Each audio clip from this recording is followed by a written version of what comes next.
Ahan mamakta nga sige PUKNING WAROL thorom niyeng tabiri basing puramapu James Sagruzamna tarama chari nga sige PUKNING WAROL thorom sige damak season agadaba number 9077282001 loina na video call ke number 7005707808 hariba number si screen na thamjari lantok chari ba thorom PUKNING WAROL loina na 90.0 megahertz sanduk chari ba WAHONG radio ke thorom se khone visualization on tholaga Thoromasi amogana cable network sing munduga social media ki platform sing do uba yana ba haiduna matam amatada taikoina thoromsi amok sandok chabani visualization oina hariba tudana visual oibanina taikoina Diamond TV haina amok kok jabani sona miyam ge thogol togjarakpa Diamond TV na 2022 gi yamna September gi tang mari degi miyam da thogol togjarakpa WAHONG radio na amohana 2024 gi August ki tang marida kena miyam na khushi nazar kiba masi pawa miyam ki thawul tawduna lakchari nungti ki pongpa masi da sanduk chaba thoram PUKNING WAROL gi nungti ki phong liba pawse singi headlines kra ahan bada tentak na pijari ahan bada huyen lan paw hari basi ki pijari huyen lan paw gi KNF ki active kadarni haiduna fakiba Abdullah Hussain Jiribam police numit tarukni gi custody rima lokre social media da upload torukiba aran ba paw jirida muslim kunga taret KNF ta yaurum le ama fadabagi mathang ama fabadagi mathang haidorok le hairi habasi aran ba paw ni hai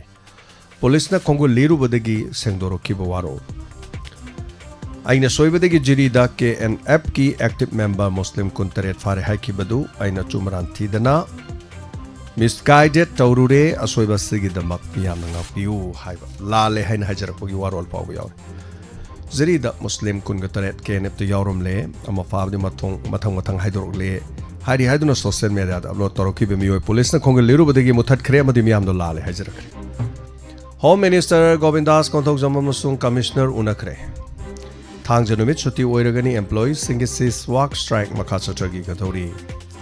medical interns sing na stipend pitho o haiduna health directorate ta thomjilakre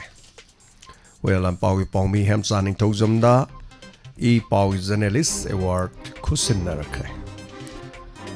Myanmar gi lanjena ba khunja sing ana ayek yaure wabana kham theng le hai loina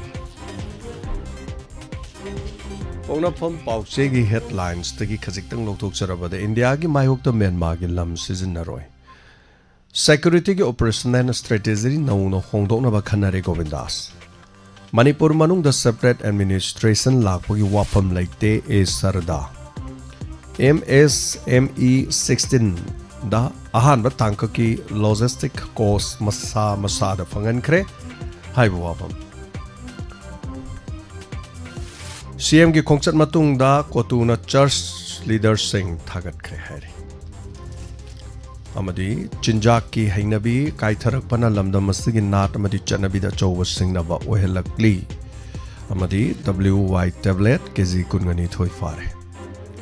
census tawdringai da NRC hana tawnana ba maram sing mari lena ba khuding da thinduna taklam le CSO tra mari na phongdorokpa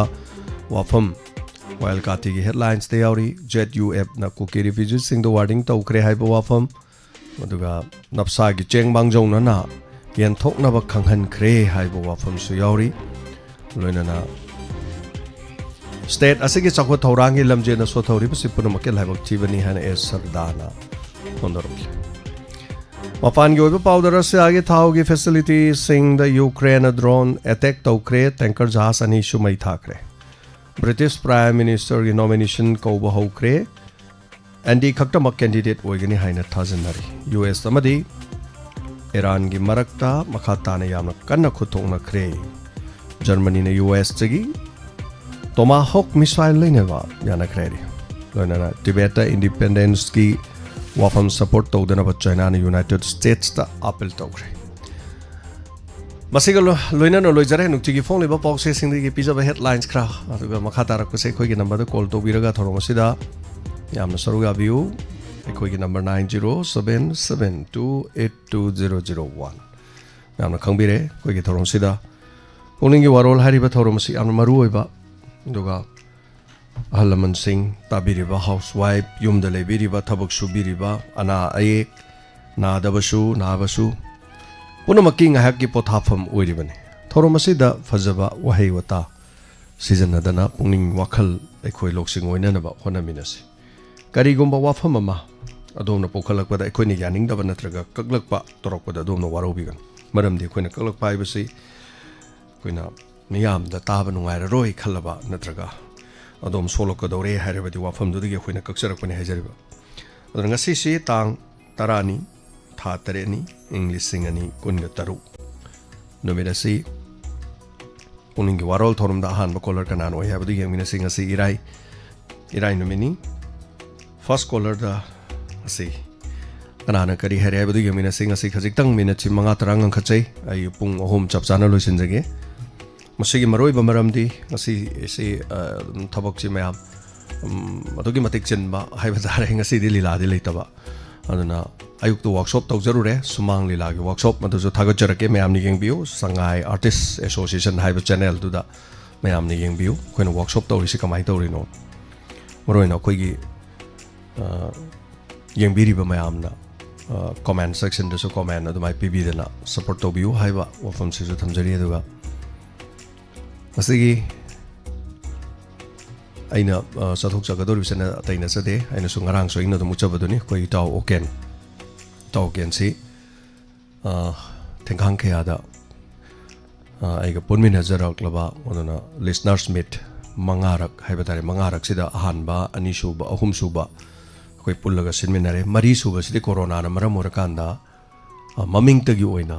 koi gi studio dagi oina torokana music wairaga koi staff sing khara kauraga dagi koi no waijaruba guest artist khara wairaga sei sanjarga na mayam da khudol tamki aduga manga suba phawba silami haitare adu yam chawna thodang lobiramba sel thumgi sel mayam khainaba puthongnaba mayam se loin hisab se mana tawni bamon bo haitare koi brahman haitare chak thongba brahman bo mana waira porokni sing adagi nga chak po loi semaga puraga lakpani yam chawba thodang cheng phawba adagi puraga sida laga cheng do koi manthoga puraga lakiba nuga koi naw nupi patesori hoi aduga tokpa sing da lebiriba moi thoyam yawiba aduga makharom dagi habatare mioi ke asu matamdu da support to bi da mai toroki duna nungsirba marup se bepi stroke tawre aduna ma stroke tawram nina magi na baso hangba chacharuge magi fibam habatare aduma ga wari watai khar sana jabu da su mayam da su charake aduna masiri lamdula pani na ina kitang ang khachar kan da lotion jana bhona jamne haitare aduna mayam aina mami uhanjari basini tausina stroke tawdringai marakni ado adom sida sudum lakpiramani ate thorong ke ada suba ana thank you so much agachari ana khoi gi damak wadana hona biramba haibatai adana ngasi kitang sage na bam lakku matamda khoi leri haina khoina magi damak leptradi kari kana roni hinglu bagi damak ngasi ahan ma kololo khachagi hello ming amade leifam haibisi hello sir yar po khoirom dei sana tombini sa taram nokchari sana tombi madam kano tangje yumlak se kari no ngangomni tapiu kari happening sagi thauram loina wahong radio gi thauram loina tajari sa duwa panthoi jina nakalamda thamgraga roji jina karamba phibamda magi punchi jina kamai tawdoino sa khanbada wai hoi tabiraga wel tawna si madoi wari do khon sin nainaru ya punti ko wari wena dum tabisi roji gi damak muai abko loina mak tajari na hajar ko ni sa tagachari kuina lagi duda tabi draba na khan gidra na tawjar ko ni sa khallimni nei di tadrama le na yam nungai jare ko tabisi dum nungai na tagachari kol to birak pasigi damak mayam na de yektaba oiminasi pabo oiminasi ko aduga ngarang se aina akoi haijabada mayam da कोई differently able ओइरबा होगत कांखत पचत पंगमदबा होगत कांखलगा चत पंगमदा फमुंगदा ताहा लेबा disabled sing aduga natra wheelchair gi matengna lengbo otpa adu natana haiba tare chatpase hogalaga chatpase songamdraba disabled da sidai da blind yaude blind gi di tongana haiba tare aduna koi mi oi tara khaki khanga chage aduna thajan biron haiba ngarang mi manga taruk taret adumai di thajan bire thajan badu da criteria di yaudaba hai tare ko yaudaba sudum yaure waba gi di mi loi wane waba se aduga khoina thamjariba criteria se manung khara chanba adugumadi yauroktri aduna mayamna sutabi ribasina hai tare mari mata leire natraga ama leire na topal lamda khari da torokana pau ji pi khara kana khomadu nataba khoina pamjai se kaino hai kana masamona wahong radio se taba aduni khoina pamjari wahong radio ti tadraba aduragadi khoi thorom du da khitang sayena bam leire ba dai da khoina pamjari di khoi gi thorom du tabi ba adu masamangna physically challenge tawroga leiba ko adugumba kitang khanga char khoina kudon macha amam dong pina ba tawbani da yam chaw banate aduna hari ba sigi dama khoi gi khange mongi khoi gi madam romita ana mateng pangna na bagi habirak pani matam leptri khoi huji leptri huji khanjalaga thambai wani aduga hari ba sigi dama mari leina ba khoi taba leragadi adum pisan biro ado mi di khombiru nu adomna pau bibiraga pau sandok piraga mi khombiru nu thorom si tar di mama sa taja sano masa tara kan masa na tharak sano ai khoina pamjari si maduni hoi masa do khut namba yada ba khut tu namba yada ba dagi natraga khut ching ba dagi khot padi toroga ba di imung manung na nambi ba du kesu kai dire na imung macha na tharak pe yai mai no pi na tharak pe yai adugo ma da details to namai to wai wani mayu makai sabi da na natraga khoina ek thasana lu pa yong gai pi da na to da ba natte kaisu adugumba leite aduga blind singi oina khoi kari no kramai torogono haira kanda kari no ma haitare blind ji roi sei sakbai bu yawi haitab bu yawi adudi haitab jing de mu phangoroi doini dana ana sigi de mutasu lopalising ohunga chonga ma leirabane project aduna khoi matang sana do sudum honazarake muthangi kolo khachage hello minga ma de lai form habisi hello sir khangabokso ang dai kupi kopi tapu kari happening ba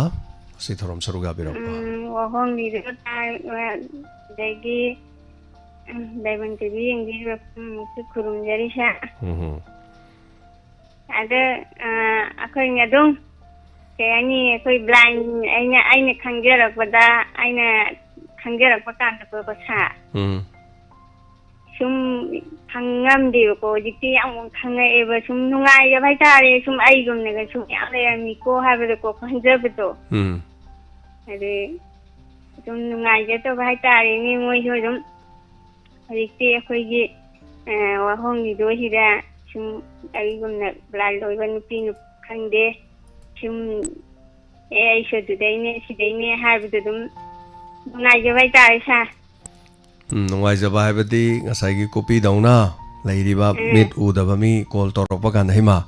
ai dauna mit udaba nu pi su lai ma len he na khangba du gi nungai habani ko hoi khang hai di ai gum na myam le ram mi ko hai ba ji sum aduna isa da su oh isa da su pukchen chau thokpa do doi wani atra mani lairibani laiba bu ko wa da bu khana bu lege wa ba su myam lairini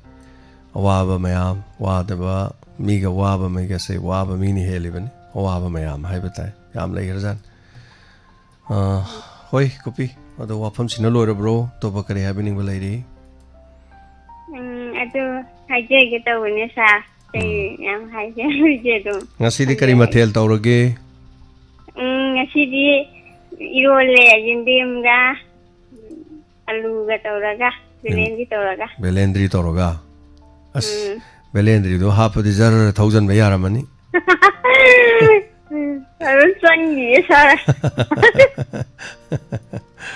okay ngajare ado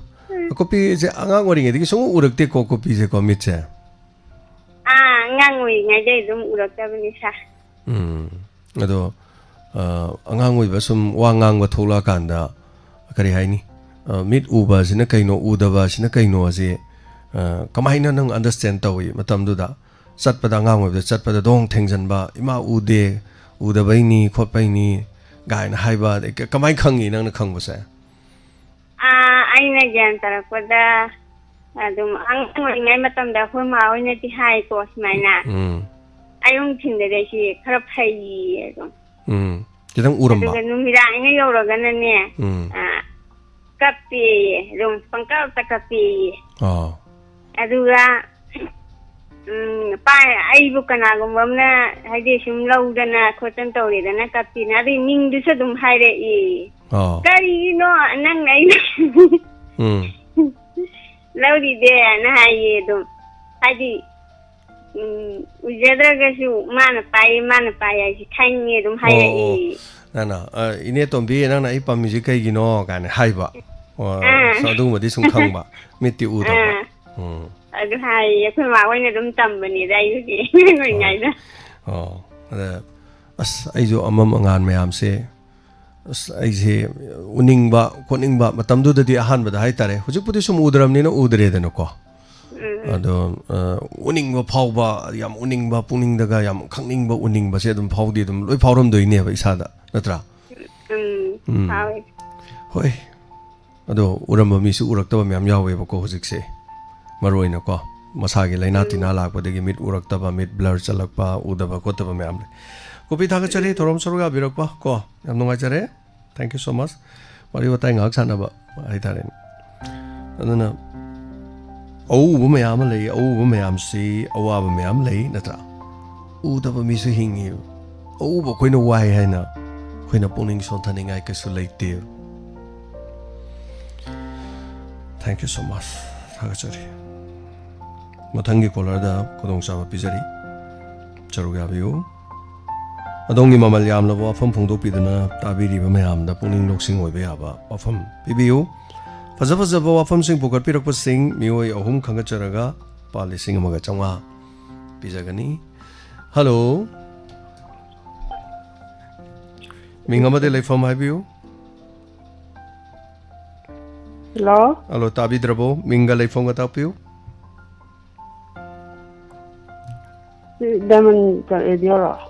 Diamond radio nate sidi WAHONG radio ni WAHONG radio puning WAROL kai lamdai to birok kono talong bomdai saiming di kari ko bono ibola ta kawi kari happening ba ta na si tha thong pakhat pe lore da kari gi pakhat ino mi me am tari aduna ni ko ai sum warin ta chade ke tawza kari wafam no habiu kari wari saning bano nik pana lore da nik piro ni mi me am ta bai ni to budi ko mi me am tai koi channel se mi me am ta bi bedo mi me am gi makuni kari wafam thambi ning bano ai iko bokse BP stock to ani sure ko chija da ani sure support bai je ga me am sang na tawla ji chatpadi ngamme hana ngamam da adagi wan tu tawam da khangam de ba henge sta laibada pukhim thale ai tar kom thale chahi maron di thok pro lon di thok pa han di ga ka lai mangam de ti khaga thole adagi baba gi ina nusi jai je ko phone pa jara me heng jara me de ji phone ju khangre video om leraga sum patha le sum nonga dum da dum tha cha gi chenen ji awa patha da ba tare chatpadi ngambro hojik thonga mo ga ngam me ha ding ngam de ada baba gi pon si anu si ja ba tare suram no me am ngam de gi kai shu ji ga radio ge ko la me ja ba tare ha re jene dum ta le ja ba ade video do phone video do mai chapune haje haidadna phone do mai chapo haidune ba kari chapo haiba phone do mai chapo haidune ba wa do kok thok podo awa sum mai kok to adu juk to di pharam phare hana ga hairo di ada hare la bu thibna ipuro leitre ba sa ihe adai macha jo am ka pukcha ba nipi ju pokte ni pa makha ju le jade songi purwe du khak po mane ba ꯏꯄꯨꯔꯣꯏꯕ ꯄꯣꯝꯃꯤ ꯏꯆꯥ 3 ꯁꯨꯔꯦ ꯑꯗꯒꯤ ꯏꯆꯥ 3ꯁꯦ ꯑꯃꯅ matric ꯍꯟꯗꯛ ꯊꯥꯏ ꯐꯥꯎꯔꯛꯑꯦ ꯑꯃꯅ 6 ꯇꯝꯃꯦ ꯑꯃꯅ ꯄꯤ ꯅꯁꯔꯤ ꯀꯥꯔꯤ ꯍꯥꯟꯗꯤ ꯏꯄꯨꯔꯣꯏꯕ ꯂꯩꯈꯤꯗꯁꯨ ꯕꯕꯥꯅ ꯑꯗꯨꯝ ꯀꯟꯕꯅꯤꯅ ꯃꯇꯦꯡꯗꯤ ꯃꯌꯥꯝ ꯄꯥꯡꯕꯤꯔꯝꯃꯦ ꯍꯥꯏꯕ ꯍꯧꯖꯤꯛꯇꯤ ꯏꯄꯨꯔꯣꯏꯕꯁꯨ ꯂꯩꯇ꯭ꯔꯦ ꯑꯗꯒꯤ ꯕꯕꯥꯁꯨ ꯁꯣꯟꯈ꯭ꯔꯦ ꯑꯗꯨꯛꯀꯤ ꯃꯇꯤꯛ ꯈꯪꯗꯦ ꯍꯥꯏꯕꯗ ꯂꯣꯏꯕ ꯅꯥꯏꯔꯔꯣꯏ ꯑꯗꯨ ꯀꯔꯤ ꯇꯧꯔ ꯍꯤꯡꯉꯤꯅꯣ ꯌꯨꯝꯗ ꯀꯔꯤ ꯁꯦꯟꯊꯣꯛꯅ ꯍꯤꯡꯉꯤꯅꯣ ꯍꯧꯖꯤꯛꯁꯤꯕꯣ ꯑꯁ ꯍꯧꯖꯤꯛ ꯕꯕꯥꯒꯤ ꯒꯨꯂꯤ ꯀꯩꯀꯩ ꯂꯩꯕꯁꯨ ꯃꯌꯥꯝ ꯆꯪꯉꯤ ꯑꯩ ꯁꯦꯟꯊꯣꯛ ꯂꯝꯕꯤ ꯍꯥꯏꯕ ꯑꯉꯥꯡꯒꯤ ꯍꯦꯛ ꯌꯥꯎꯕꯗ ꯃꯣꯏꯒꯤ ꯁ꯭ꯀꯨꯜ ꯆꯠꯅꯕꯒꯤ ꯆꯥꯛ ꯊꯣꯡꯉꯦ ꯑꯗꯒꯤ ꯊꯤꯜꯂꯨꯔꯦ ꯍꯜꯂꯦ ꯑꯃꯨꯛ ꯂꯧꯕ ꯃꯇꯝ ꯑꯣꯏꯔꯦ ꯍꯜꯂꯦ ꯑꯃꯨꯛ ꯄꯣꯊꯥꯔꯦ ꯀꯩ ꯉꯥꯏꯍꯥꯛ ꯐꯤ ꯁꯥꯕꯁꯤꯅ ꯎꯄꯥꯏ ꯂꯩꯇꯦ ꯑꯗꯒꯤ ꯂꯧ ꯏꯁꯤꯡ ꯃꯇꯝ ꯑꯣꯏꯔꯦ ꯂꯧꯗꯤ ꯂꯩꯇꯕ꯭ꯔꯣ ꯂꯧꯗꯤ ꯂꯩꯌꯦ ꯑꯣ ꯏꯁꯥꯒꯤ ꯂꯧ ꯍꯥꯏꯗꯤ ꯏꯀꯨꯕꯣꯛꯀꯤ ꯏꯁꯥ ꯏꯄꯨꯔꯣꯏꯕꯒꯤ ꯂꯩꯖꯩꯌꯦ ꯑꯗꯨꯕꯨꯗꯤ ꯑꯗꯩꯗ ꯕꯕꯥꯅ ꯀꯜꯂꯤꯉꯩꯗ ꯇꯥꯟꯖꯔꯝꯕ ꯃꯔꯟꯁꯨ ꯂꯣꯏꯔꯦ ꯁꯅꯥ ꯂꯨꯄꯥꯁꯨ ꯂꯣꯏꯔꯦ ꯏꯅꯦꯝꯕꯣꯛꯇꯤ ꯏꯅꯦꯝꯕꯣꯛꯁꯨ ꯂꯩꯗꯤ ꯂꯩ ꯆꯍꯤ 65 ꯕꯕꯥꯅ 63 ꯁꯨꯃꯥꯏꯅ ꯇꯧꯔꯦꯕ ꯑꯗꯨ ꯀꯩꯅꯣ ꯕꯤꯃꯣꯂꯇꯥ ꯍꯥꯏꯕ ꯅꯠꯇ꯭ꯔꯣ ꯃꯤꯡꯗꯣ ꯁꯔꯥꯡꯊꯦꯝ ꯕꯤꯃꯣꯂꯇꯥ ꯀꯧꯖꯩ ꯑꯗꯨ ꯀꯩꯅꯣꯅꯦ ꯄꯥꯕꯨꯡꯒꯤ ꯃꯤꯡꯅ ꯀꯔꯤ ꯀꯧꯕ ꯁꯔꯥꯡꯊꯦꯝ ꯕꯩꯒꯆꯟꯗ ꯀꯧꯖꯩ ꯑꯗꯣ ꯉꯁꯥꯏꯒꯤ ꯀꯩꯅꯣ ꯏꯄꯨꯔꯣꯏꯕꯗꯤ ꯀꯔꯤ ꯑꯣꯏꯅ ꯂꯩꯈꯤꯗꯕꯅꯣ ꯍꯥꯟꯅꯁꯦ ꯕꯕꯥꯁꯦ ꯁꯨꯕ ꯅꯣꯝꯕ ꯀꯟꯖꯩ ꯐꯤꯗꯤꯠ ꯇꯨꯕ ꯑꯣꯏꯖꯔꯝꯃꯦ ꯀꯣꯠꯀ ꯇꯨꯕ ꯑꯗꯒꯤ ꯌꯥꯝ ꯍꯩ ꯃꯇꯝꯗꯨꯒꯤ ꯂꯩꯁꯥꯕꯤ ꯃꯆꯥ ꯌꯥꯝ ꯇꯨꯔꯝꯃꯦ ꯄꯩꯁꯥ ꯌꯥꯝ ꯊꯣꯛꯑꯝꯃꯦ ꯑꯗ ꯃꯤꯠꯁꯨ ꯎꯔꯛꯇ꯭ꯔꯦ ꯑꯗ ꯌꯨꯝ ꯁꯥꯕ ꯆꯠꯂꯦ ꯌꯨꯝ ꯁꯥꯕ ꯆꯠꯄꯗꯒꯤ ꯍꯧꯖꯤꯛ ꯗꯤꯄꯤ ꯏꯁꯇꯣꯞ 2 ꯇꯧꯁꯟꯕꯗꯒꯤ ꯑꯗꯨꯝ ꯃꯥꯡꯒꯣꯟꯁꯤꯗ ꯅꯣꯡꯉꯥꯜꯂꯦ ꯅꯨꯃꯤꯠ ꯇꯥꯔꯦ ꯆꯩꯁꯨꯁꯤꯒ ꯔꯦꯗꯤꯑꯣꯁꯤꯒ ꯑꯗꯨꯝ ꯀꯣꯟꯖ ꯂꯩꯖꯕ ꯑꯗꯣ ꯏꯄꯨꯔꯣꯏꯕꯁꯤꯅ ꯀꯔꯤ ꯇꯧꯔꯒ ꯀꯃꯥꯏꯅ ꯂꯩꯈꯤꯗꯕꯅꯣ ꯏꯄꯨꯔꯣꯏꯕꯁꯦ ꯃꯊꯟꯇ ꯄꯣꯛꯑꯦꯅ ꯌꯥꯝ ꯀꯦꯅ ꯃꯧꯅ ꯌꯣꯛꯆꯕ ꯑꯗꯒꯤ ꯏꯆꯥ ꯅꯨꯄꯥ ꯌꯥꯎꯗꯦ ꯍꯥꯏꯗꯅ ꯏꯃꯥꯁꯦ ꯌꯨ ꯊꯛꯄ ꯈꯔ ꯍꯦꯟꯈ꯭ꯔꯦ ꯑꯗꯒꯤ ꯍꯦꯟꯖꯤꯟꯒꯗꯅ ꯑꯗꯨꯝ ꯆꯠꯈ꯭ꯔꯦ ꯍꯥꯏꯇꯥꯔꯦ ꯆꯍꯤ 5 ꯈꯛ ꯉꯥꯏꯔꯤꯌꯦ ꯂꯩꯈꯤꯗꯕ ꯏꯆꯥ ꯅꯨꯄꯤ 2 ꯅꯨꯄꯥ 1 ꯄꯣꯛꯄ ꯅꯨꯄꯥꯁꯦ ꯏꯆꯥ ꯅꯨꯄꯥꯁꯦ ꯎꯞꯄ ꯍꯩꯔꯛꯄꯗ ꯂꯩꯈꯤꯗꯕꯅꯦ ꯑꯣ ꯃꯆꯥꯅꯨꯄꯥ ꯌꯥꯎꯗꯦꯅ ꯌꯨꯗ ꯇꯥꯏꯅꯕ ꯍꯣꯏ ꯇꯥꯏꯅꯕ ꯍꯥꯏꯇꯥꯔꯦ ꯑꯩꯉꯣꯟꯗꯁꯨ ꯌꯥꯝ ꯑꯣꯜꯂꯝꯃꯦ ꯑꯗꯨꯕꯨ ꯀꯨꯏꯅ ꯂꯣꯏ ꯇꯝꯅꯅ ꯆꯠꯈ꯭ꯔꯦ ꯀꯔꯤꯗꯤ ꯎꯄꯥꯏ ꯂꯩ ꯑꯗꯣ ꯃꯆꯥꯅꯨꯄꯥ ꯌꯥꯎꯔꯛꯑꯀꯥꯟꯗꯗꯤ ꯌꯨꯗꯣ ꯑꯃꯨꯛ ꯊꯥꯗꯣꯛ ꯉꯝꯗ꯭ꯔꯦ ꯑꯗꯨ ꯇꯥꯔꯦꯅꯦ ꯉꯝꯗ꯭ꯔꯦ ꯑꯗꯩꯗꯤ ꯑꯗꯨꯝ ꯄꯨꯈ꯭ꯔꯦ ꯁꯥꯒ ꯁꯨꯝ ꯋꯥꯔꯤ ꯁꯥꯅꯤꯡꯕꯗ ꯑꯗꯨꯝ ꯇꯥꯏ ꯚꯤꯗꯤꯑꯣ ꯁꯥꯒꯤꯁꯦ ꯑꯗꯨꯝ ꯄꯨꯛꯅꯤꯡ ꯋꯥꯔꯣꯜ ꯑꯗꯒꯤ ꯂꯣꯏꯗ꯭ꯔꯤꯐꯥꯎꯅꯦ ꯇꯥꯗꯣꯏꯁꯦ ꯕꯕꯥ ꯑꯗꯨꯝ ꯊꯥꯒꯠꯂꯝꯃꯤꯅꯅꯦ ꯑꯗꯨꯝ ꯇꯥꯔꯦ ꯑꯩꯈꯣꯏꯁꯨ ꯊꯕꯛ ꯁꯨꯁꯨ ꯑꯗꯨꯝ ꯇꯥꯏꯕ ꯀꯟꯅ ꯂꯩꯈꯠꯂꯀꯥꯟꯗ ꯅꯣꯏꯅ ꯊꯥꯗ꯭ꯔꯁꯨ ꯌꯥꯔꯦꯕ ꯕꯕꯥꯅ ꯑꯗꯨꯝ ꯊꯥ ꯂꯩꯔꯕꯅꯤꯅ ꯕꯕꯥ ꯑꯗꯨꯝ ꯊꯥꯏ ꯑꯩꯈꯣꯏꯅꯁꯨ ꯑꯗꯨꯝ ꯊꯥꯖꯩ ꯂꯩꯖꯩ ꯑꯩꯈꯣꯏꯒꯤꯁꯨ ꯑꯗꯨꯅ ꯏꯈꯥꯗ ꯏꯅꯥꯎ ꯑꯃ ꯂꯩꯇꯦ ꯏꯆꯜ ꯑꯃ ꯂꯩꯇꯦ ꯑꯗꯨꯅ ꯍꯟꯇꯛ ꯕꯕꯥꯁꯤ ꯊꯦꯔꯥꯄꯤ ꯊꯥ 9 ꯇꯧꯋꯦꯕ 9,000 ꯂꯧꯋꯦꯕꯀꯣ ꯁꯦꯟꯊꯣꯛ ꯂꯝꯕꯤꯁꯨ ꯁꯨꯝ ꯂꯩꯁꯜꯂꯛꯇ ꯕꯕꯥꯅ ꯅꯥꯕꯁꯨ ꯐꯔꯔꯣꯏ ꯇꯣꯛꯑꯁꯤ ꯍꯥꯏꯗꯅ ꯃꯆꯜ ꯑꯃ ꯑꯗꯩ ꯃꯅꯥꯎ ꯑꯃ ꯂꯩꯕ ꯅꯠꯇꯕꯅꯤ나 ꯏꯆꯜ ꯑꯗꯩ ꯏꯅꯥꯎ ꯍꯟꯗꯛꯀꯤꯗꯤ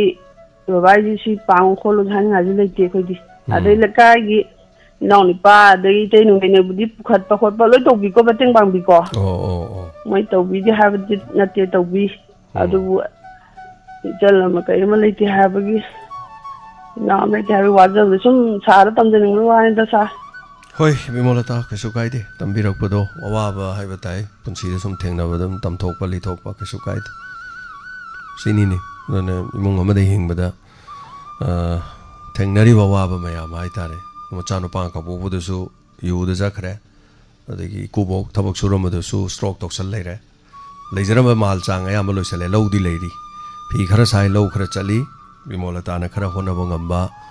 ꯍꯣꯠꯅꯔꯤ ꯑꯗꯨꯒꯤ ꯃꯊꯛꯇ ꯑꯃꯨꯛ ꯃꯆꯥ 3 ꯍꯨꯟꯗꯣꯛꯑꯝꯕꯅꯤꯅ ꯃꯆꯥ 3ꯒꯤ ꯊꯦꯡꯅꯔꯤꯕ ꯈꯣꯠꯅꯔꯤꯕ ꯑꯋꯥꯕ ꯃꯌꯥꯝ ꯍꯥꯏꯇꯥꯔꯦꯅꯦꯀꯣ ꯊꯥꯒꯠꯆꯔꯤ ꯕꯤꯃꯣꯂꯇꯥ ꯇꯝꯕꯤꯔꯛꯄ ꯑꯁꯤꯒꯤꯗꯃꯛ ꯍꯥꯏꯕ ꯇꯥꯏ ꯃꯤꯑꯣꯏꯕꯒꯤ ꯃꯤ ꯑꯃꯒꯤ ꯄꯨꯟꯁꯤ ꯋꯥꯔꯤꯁꯦ ꯈꯔ ꯃꯥꯟꯅꯕ ꯈꯔ ꯃꯥꯟꯅꯗꯕ ꯈꯔ ꯃꯥꯟꯅꯕ ꯈꯔ ꯃꯥꯟꯅꯗꯕ ꯑꯗꯨꯕꯨ ꯃꯥꯌꯣꯛꯅꯔꯒ ꯍꯤꯡꯕ ꯉꯝꯅꯕꯅ ꯍꯤꯡꯉꯤꯕꯅꯤ ꯊꯦꯡꯅꯔꯤꯕꯅꯤ ꯂꯥꯟꯐꯝꯁꯦ ꯈꯪꯅ ꯃꯊꯪꯒꯤ ꯀꯣꯂꯔꯗ ꯈꯨꯗꯣꯡꯆꯥꯕ ꯄꯤꯖꯔꯤ ꯁꯔꯨꯛ ꯌꯥꯕꯤꯌꯨ ꯉꯁꯤꯒꯤ 3ꯁꯨꯕ ꯀꯣꯂꯔꯗ ꯂꯧꯈꯠꯆꯒꯦ ꯍꯜꯂꯣ ꯃꯤꯡ ꯑꯃꯗ ꯂꯩꯐꯝ ꯍꯥꯏꯕꯤꯌꯨ ꯑꯪꯒꯥꯗꯒꯤ ꯊꯤꯌꯥꯝ ꯕꯦꯗꯅꯥ ꯀꯧꯋꯦ ꯑꯍꯥꯟꯕꯃꯛꯇꯗ 사부 가이콤나 복서리 아이나 그리고 가라이기 하이버디 이몽 만능기 와이 암타 하이저게버고 하이버디 호지 콜라람마기 BTS 톡토웨 하이버도 아다이기주 아이기 구복세 깸다 떠우다버고 떠우다버 마탐다 하이버디 마쿠 khara 나바 안주가 땀펜댕가 히다운다 khadi 사바 사바지다 ngsaigi company gi ne mi khara laebako company gi ne yengkaida kogi hidakse moina lupa lising taram ki sang jing dakse pirameba pasa ko na lago ju yai tangkai hana loge na pire ada koi baji ne ding ngsaigi pharada boining dana ko makhuta ka pasang khota nungai ta ba makhu khara nungai ta ba ada ko lampen da yeng jari ne ba ko aduga mara ngai ta ba phani ha ba da hidak se la hora ba ada moi na hidak ama le da ani happy kain taw dana nyam pirame pesa do lising tara gi tang le pirame nungala wa pa log ba la ke haina ada kamai taw ge da moi na di ai ju matan de log cha tho wi halak pa dani mai taw na rami se ju khangau dre ba adu hidak se guli je sa ba ji nungala ga ma se makok ngau re ba makok ngau ba ka hidak samai na kari na makok ngau je hangna ka da adu gi guli je sa ba ka na hasang khindo ka ni haire ba sum phone tawra hangna buda ai khindo ima le hadan dei thoe adagi amu nongala ga namu ma gi khut ya se khatang nungai ta ba je amu na pum khatla ga khut se khoi gi keim ta paishan bang ya ngam je ba adu bo to ko khindo ine lei re ba ngasai guli du na khindo ine na adai nongala ga namu maron je phaire wangang bang amak tre ba ko ada khoi sin na wangang bang amak ta ba je da pakhat ndak ta da pu re ba abadi maron je asin ngang da phaire ka ngang ga ngang phuk pangam da ba aduga doctor da chapa kan da BP to oirame ba ado cheng ha ba company gi hida khai ba je mathomang khangdana mayam tabi ba yaw ga ju ka mathomang khangdana chabi ganu madu ai wa khan da di company gi post taru ba de gi ni haid na khalle ba ado moi gi doctor ka na ju hange ai na pu ba je kai no da ko gi babina hospital ari sajiwa je ma ta lei ba do ado pu ba ne da moi ne de kari kuli kai ge pijai kamai tom du ne ko gi BP ju yang wangam da ba sama ga ni phumari khatane mai le rami je BP me yang wang ga pokhai ba jna ta ba sa ni phumai da kamai pokhai tom nu khang da moina CD scan ga ke me am la hole ba ko adu ga stroke ma sam tawre hare ba ai company gi post ni ra hange ba adu mak ni de koi hai ba ngam jadre na haire ba ko adu ga ai gi wa khan de company gi post taru ba gi ne na khalle ba ha ne BP me yang wang ba jna ta ba ni na aduna tabi ba yaw ga di mayam na tara ga di sigi company gi pose hoi na ha da di sa ba di yaram ba yai ba ko ahan da di masina soibra haina khalle ba adagi guli nungi sara matung de hoji pudi khara maron mari phare e khole adagi brain soira me ba ko to slai thani khangdre radio thani khangdre diamond channel akoi gi diamond radio wahong radio yam ta ja ba han ne ba ko radio buk tha ba hitra ba ne ba radio tham de ko ine ba radio thawra muthappa haitre radio thaba haitre to sai ka pa boy haitre brain jel loina ka kre ba adu hojik pudi da lang tak ta ba gi budi phare e ningjang ba pole e adu ni company gi poche yam sisi nabi ganu ha khoina magi lei ba poching do khoina kari kari po yan yaw bano khang bana te mo yadi yona ba gi mak ta ko chitna ba haida hairam bane ba phagatra haida khalaga tawba adu phawri oram da rang khale ina ado pabung nai du kamai khangi no adu moina yunga thira lai du kamai tori no adu akhoi gi ningo na man ne samai ne mi gi tawba da ne phai ka hai ba da akhoi gi ningo na na de akhoi gi mi ne di pusalak mathan da lak pa di na te ba akhoi gi mi man ne di pusalak pa ne ba ko hoi ne hoji ka se dum kero le kai da lai bani ne ana ba lai ba da mai hidak tu chara mai makha da yaw ra ga ma jo paisa phangau ba ana ba du su phagi ba ga na tawba hai ta re ne ko hoi adai di hidak se mai am le ma ga lai re ko ha nei kok ta ju khai maru manga tok tak sa da ngai bani adagi moina amwa le bada ani happy happy guli me amam ju le re ado khoina phone tor ga ni paisa lawjara ro ge nei guli lo to pa da yol law hai bane ba moi la o yadre ba adune ado hoji kangi matam de mathom khang na guli phungja cha ba ya de ha ba hai ja ke taw ban chumi company gi maming budi panjara ro ge ba da da bo ni ba ko pangum si da pa budi palla ro ge ado engon da thoki ba thodok to mayam tho ning da bai tare hoi adu taw jarak pan yam na di tenja dre edna aduni ado kenoti chahi kaya sur ba hanno sahi marafu tangkal abani marafu sai da le ba adum ma yam ahan oina konda laga chatpa khopa nate adum masagi adum thabak sujadana akoi ki lumakta charaju adagi lumakta charaju da pham thabak sujaba mine ba ade makuto khara nungai ta be handak sagi tre ba ko adama nungai ta da sum saning bagi mina phai ka haba da yam satlana pharaka da winning bai tare aduga aduna sokjan da me hen oigi haiba aduna hoji mangon da di company gi waje panda so yadre adu palakano du guli du patoko yindian hoi fare adu di si haiga lo sanjage adu tabi ba yam ju aina haiba je yam tabi yo hai ka tawban section biu da sa se taning dire di hoi ko adu han we ga di company po se yam di je da bana di phaiba na di pharam bi han da di phatte na khanje ina sa thamjara ga chari thank you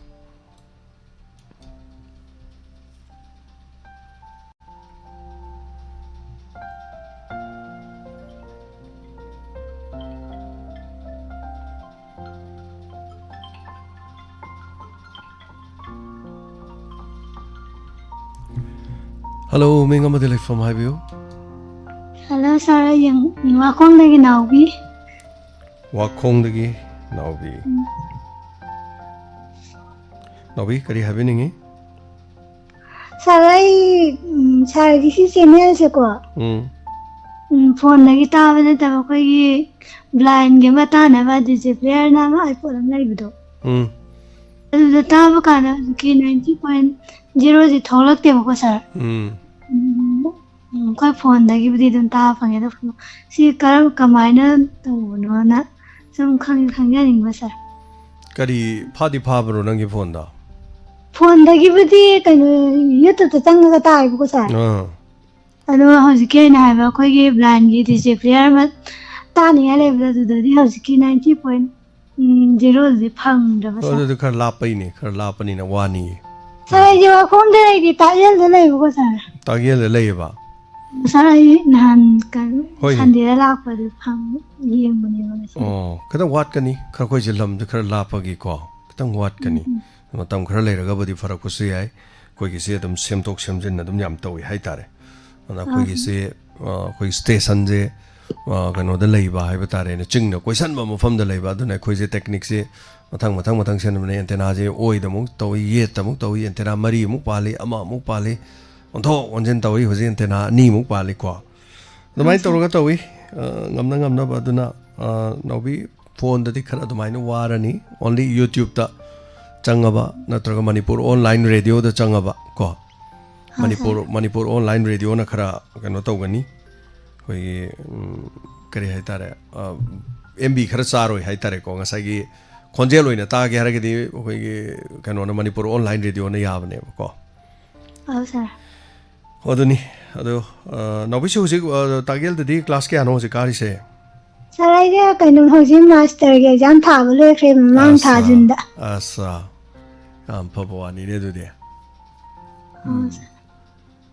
Ado saragi inspector tayai su jam na nungai ta ba du. Saragi ninge warol su kai lam dagi mayana. Hai mai PUKNING da le ba pa ma phong dok pa do. Hoi. Ta ba du nungai sar khoi na khang da ba. Ai namum lai din lam mayam da gi dum mai ding ba pa ma phong do khoi da ju ta ra wa kal henan num nungai ba phao ba sar. Si tang hai ni sar. Yam nungai sare. Jal call to birak pa dum saruga bio mar to ko dum hapta me manung da nong phado dum yai am toine natrasu aduga atai isai sakpa khot pa tai de haitro dialogue to ba khot pa de haitro